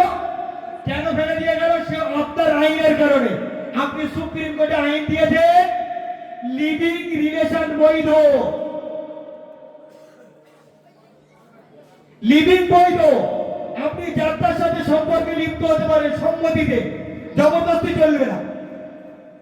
আর লিভিং রিলেশন যখন বৈধ, আমার থেকে বাচ্চা হওয়ার পরে বাচ্চা আমি দেবো না, বাচ্চাটাকে ঘুরে ফেলে দিয়ে গেলাম। এখন আমার ঘরে বাচ্চা নেই, আমি ওই বাচ্চাটাকে ঘুরে নিয়ে আসলাম, ওর বাপও নেই মাও নেই, ও রাস্তায় তো আপনার আপনার আইনের আওতায় এই বাচ্চা এসেছিল, আর এই বাচ্চাকে ফুটে ফেলে দিয়ে গেল। এর বাপের ঠিকানাও নেই, নানিও নেই, নানাও নেই, দাদাও নেই, দাদু নেই, গোষ্ঠী নেই। এ ভারতীয় না বাংলাদেশি?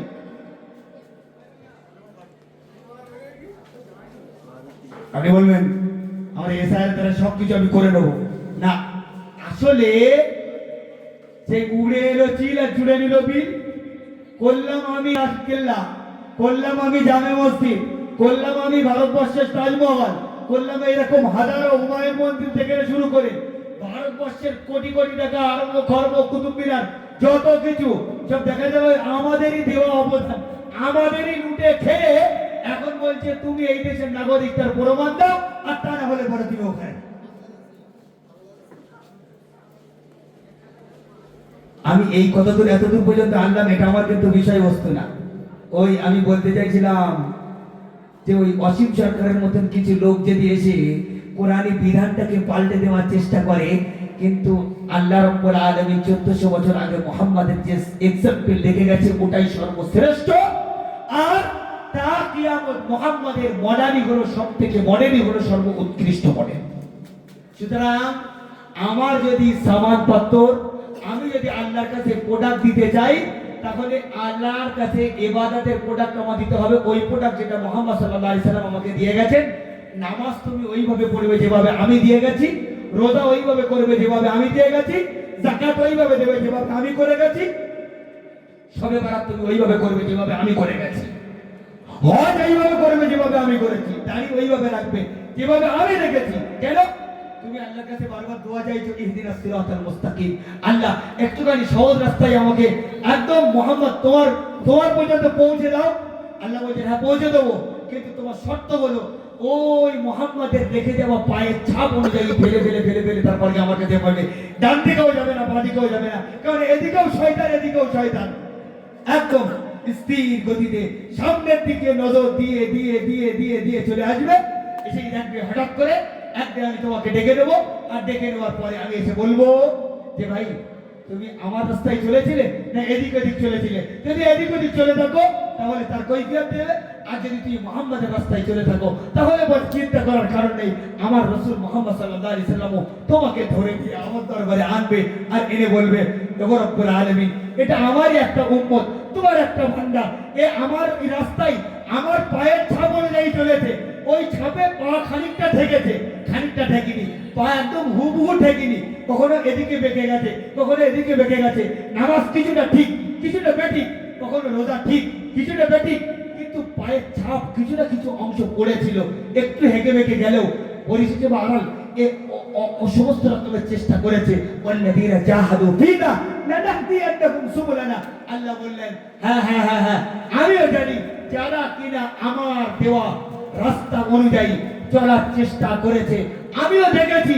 আমি পাগল না, আমি অন্ধ না, আমি অসিফকেও দেখি, আজকে রাত্রে বেলায় তাহাজ্জুদ পড়ে তাকেও দেখি, যে ডেরামা করে করে বেলায় তাকেও দেখি, আর যে গভীর রাত্রে কোরআন পড়তে মগ্ন আমি তাকেও দেখি, যে উলঙ্গ ছবি দেখতে ব্যস্ত আমি তাকেও দেখি, আর যে রাত্রে বেলায় বিভিন্ন জায়গায় গিয়ে কোরআনে কারীম নিয়ে ব্যস্ত আমি তাকেও দেখি, যে উলঙ্গ হয়ে নাচ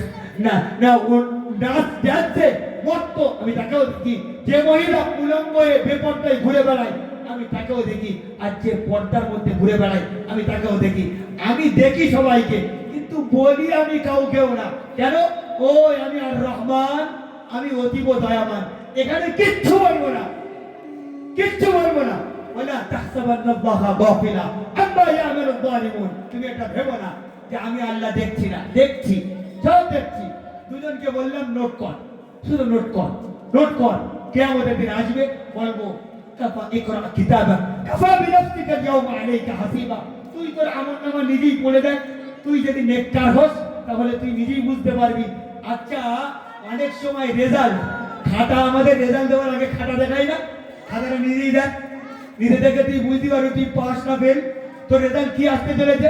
আল্লাহ বলবেন তুই পাস না ফেল, ইকরা কিতাবা, নিজের আমলনামা নিজে পড়, তাহলেই তুই বুঝে যাবি তুই পাস না তুই ফেল। তোর আমলনামা ডান হাতে না বাঁ হাতে, বাস সেই অনুযায়ী তুই জান্নাতি না জাহান্নামী এটাও তখন বুঝে যাবি। বন্ধু আমার, এই পুরো বয়ানের নির্যাস আমি যেটা বোঝাতে চেয়েছি, হেদায়েত দেনওয়ালা কে? কে? আল্লাহ। সুতরাং সেটাকে একদম বুড়ো পর্যন্ত পৌঁছে যদি আমি নিয়ে যেতে চাই, তাহলে অনুকম্পা ও দয়া দরকার কার? আল্লাহ। সুতরাং আমাকে চাইতে হবে কার কাছে? আল্লাহর কাছে। কোথায় চাইবো? ওই আল্লাহ সেই জন্যই ঈমানের পরে সর্বপ্রথম বিধান দিয়েছেন নামাজ, এই জন্যই যে ঈমানের সন্ধানটা পেয়েছো ওটাকে যদি বাকি রাখতে চাও, এসে নামাজ পড়ো, আমার কাছে দোয়া করো, তাহলে পরে হয়তো আল্লাহ রাব্বুল আলামিন তোমাকে গন্তব্য পর্যন্ত পৌঁছাবে। আর তা না হলে চারিদিকে শয়তান দাঁড়িয়ে আছে, সে নিজের মতন করে ডেকে নিয়ে তোমাকে নিজের দলের মধ্যে আনতে পারে। আর আমি এটা হতে দিতে চাই না। কেন? এটা আমার ইচ্ছা না। আমি বান্দা, কেউ কি তৈরি করে বাগান তৈরি করে কি কেউ অন্য লোককে ডাকাতদের চোরদের খাওয়ানোর জন্য, না নিজে খাওয়ার জন্য? এজন্য আল্লাহ রাব্বুল আলামিন হযরত নূহ আলাইহিস সালাম আল্লাহর কাছে দোয়া করছেন, আল্লাহ 9.5 বছর ধরে মানুষকে বোঝালাম, রব্বি ইন্নী দাউতু কওমি লাইলাও ওয়া নাহারা ফালাম ইয়াজিদহুম দুআই ইল্লা ফিরারা। ও আল্লাহ, আমি 9.5 বছর ধরে আমার এই কওমকে বোঝালাম, কিন্তু বুঝিয়ে বুঝিয়ে আমি পারলাম না, আমি ফেড আপ বেড়ে গেছি। আল্লাহ, এদেরকে আমি আর কোন অ্যাঙ্গেল দিয়ে বোঝাতে পারি না, যত বোঝাই এরা তত বেশি তেড়ামি করে। আমরা যেমনটা বর্তমানে আছি, যত মুসলমানরা নিজেদের সাফাই দেয়, অমুসলিমরা মুসলমানদের উপরে তত বেশি টর্চার করার চেষ্টা করে। ঠিক নূহ আলাইহিস সালামের সময় নূহ আলাইহিস সালাম আল্লাহর কাছে দোয়া করলেন, ওগো আল্লাহ, রব্বি লা তাযার আলাল আরদি মিনাল কাফিরিনা দাইয়ারা ইন্নাকা ইন তাযারহুম ইউদিল্লু ইবাদাকা ওয়া লা ইয়ালিদু ইল্লা ফাজিরান কাফারা। আল্লাহ, 9.5 বছর ধরে আমি যখন পারলাম না, তাহলে এমন কওম যে পৃথিবীতে বাঁচিয়ে রেখে কোনো লাভ নেই। কেন তুমি ফালতু খাওয়াচ্ছ, পড়াচ্ছ? কেন আসমান থেকে হাওয়া দিচ্ছ? কেনই বা আসমান থেকে আপনি সূর্য দিচ্ছেন, চাঁদ দিচ্ছেন? কোনো কিছু দেওয়া দরকার নেই। এই সমস্ত বেঈমানদের পৃথিবীতে বাঁচিয়ে রেখে কোনো লাভ নেই। আল্লাহ বললেন, একদম তোমার দোয়া আমি কবুল করে নিলাম। কবুল করে নিয়ে আল্লাহ বললেন, একটা নৌকা তৈরি করো। নৌকা তৈরি করা হলো। নৌকায় উঠে এই 40 জনকে নেওয়া হলো। 40 জনকে নিয়ে তুমি এদেরকে তোলো। আল্লাহ আসমান থেকে পানি, জমিন থেকে আর পাতাল থেকে পানি দিয়ে পুরো পৃথিবীকে প্লাবিত করে দেওয়া হলো। আবার পৃথিবী শুকিয়ে গেল। হযরত নূহ আলাইহিস সালাম নিজের সাঙ্গপাঙ্গদের নিয়ে পৃথিবীতে নতুন করে বসবাস শুরু করলেন।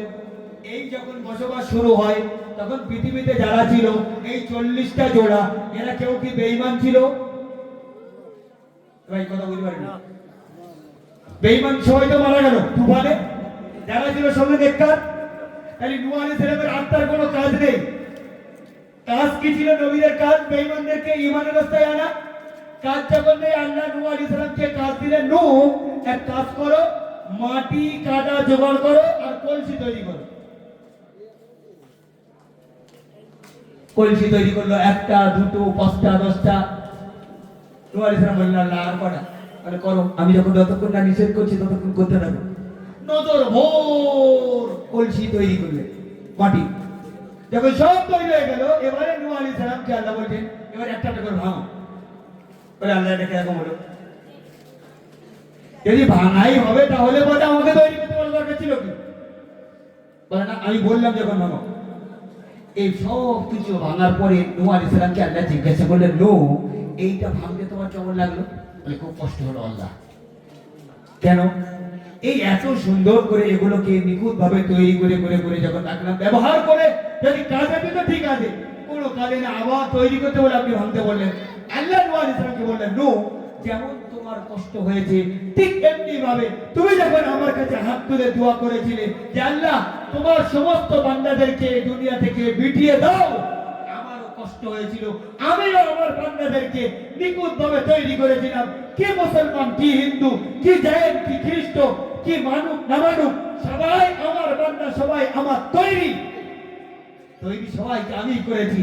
ও আমাকে মানুক না মানুক, ওকে ধ্বংস করতে বললে আমারও কষ্ট হয়। বোঝা গেল যে আল্লাহ রাব্বুল আলামিনও বান্দাদেরকে জাহান্নামে দিতে চান না, তিনিও চান যে আমার প্রত্যেকটা বান্দা জান্নাতে যা। কিন্তু আমি কাউকে বাই প্রেসার কিছু করব না, প্রেসার করে জান্নাতেও পাঠাবো না, প্রেসার করে আমি জাহান্নামেও পাঠাবো না। এই পরীক্ষার মাঝখানে তোমাকে ফেলেছি। ফেরেশতারা ওরা তো জানেই না গুনাহ কি জিনিস, সেই জন্য ওদের থেকে তোমার মূল্য বেশি। তুমি গুনাহ নেকি দুটোর মাঝখানে গুনাহটাকে ছেড়ে দিয়ে নেকি প্রাধান্য দেওয়া, এটা কৃতিত্বের। কেউ যদি একটা রাস্তায় তার কাছে থাকে, বিকল্প রাস্তা না থাকে, ওই রাস্তায় চলাটা তো স্বাভাবিক। আর কারোর কাছে দুটো রাস্তা আছে, এটাকে ঠুকরে দিয়ে এটাকে প্রাধান্য দেওয়া মানে কি? এটা কৃতিত্বের। তাই আল্লাহ আমাকে আশরাফুল মখলুকাত করেছেন, আমি সেই আশরাফুল মখলুকাতের টিমের মধ্যে অযাচিত ভাবে আল্লাহর ইহসানে সুযোগ পেয়েছি। সুতরাং আমার দায়িত্ব, আল্লাহ রাব্বুল আলামিন আশরাফুল মখলুকাত করলেন, আমার শ্রেষ্ঠ নবীর উম্মত করলেন, হেদায়েতের সন্ধান দিলেন। এখন সেই হেদায়েতটাকে মৃত্যু পর্যন্ত আমাকে ধরে রাখার জন্য পাথিও বলে দিলেন। সেই পাথিও নিয়ে আমি আমার ঈমানকে মৃত্যু পর্যন্ত ধরে রেখে এই পৃথিবী থেকে বিদায় নেব। বিক্ষিপ্ত যা কথা আলোচনা করলাম, আল্লাহ আমাদের প্রত্যেকটা আমলে পরিণত করার তৌফিক দান করুন, আমিন। দরুদ শরীফ পড়ি, আল্লাহুম্মা সাল্লি আলা সাইয়্যিদিনা।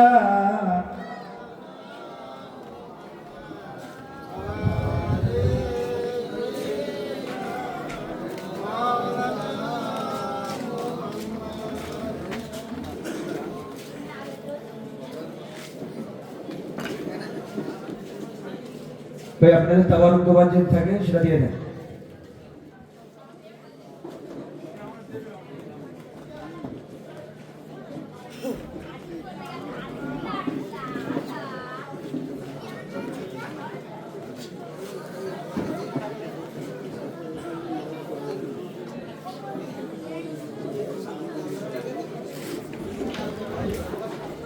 ঠান্ডা করে দোয়া মতো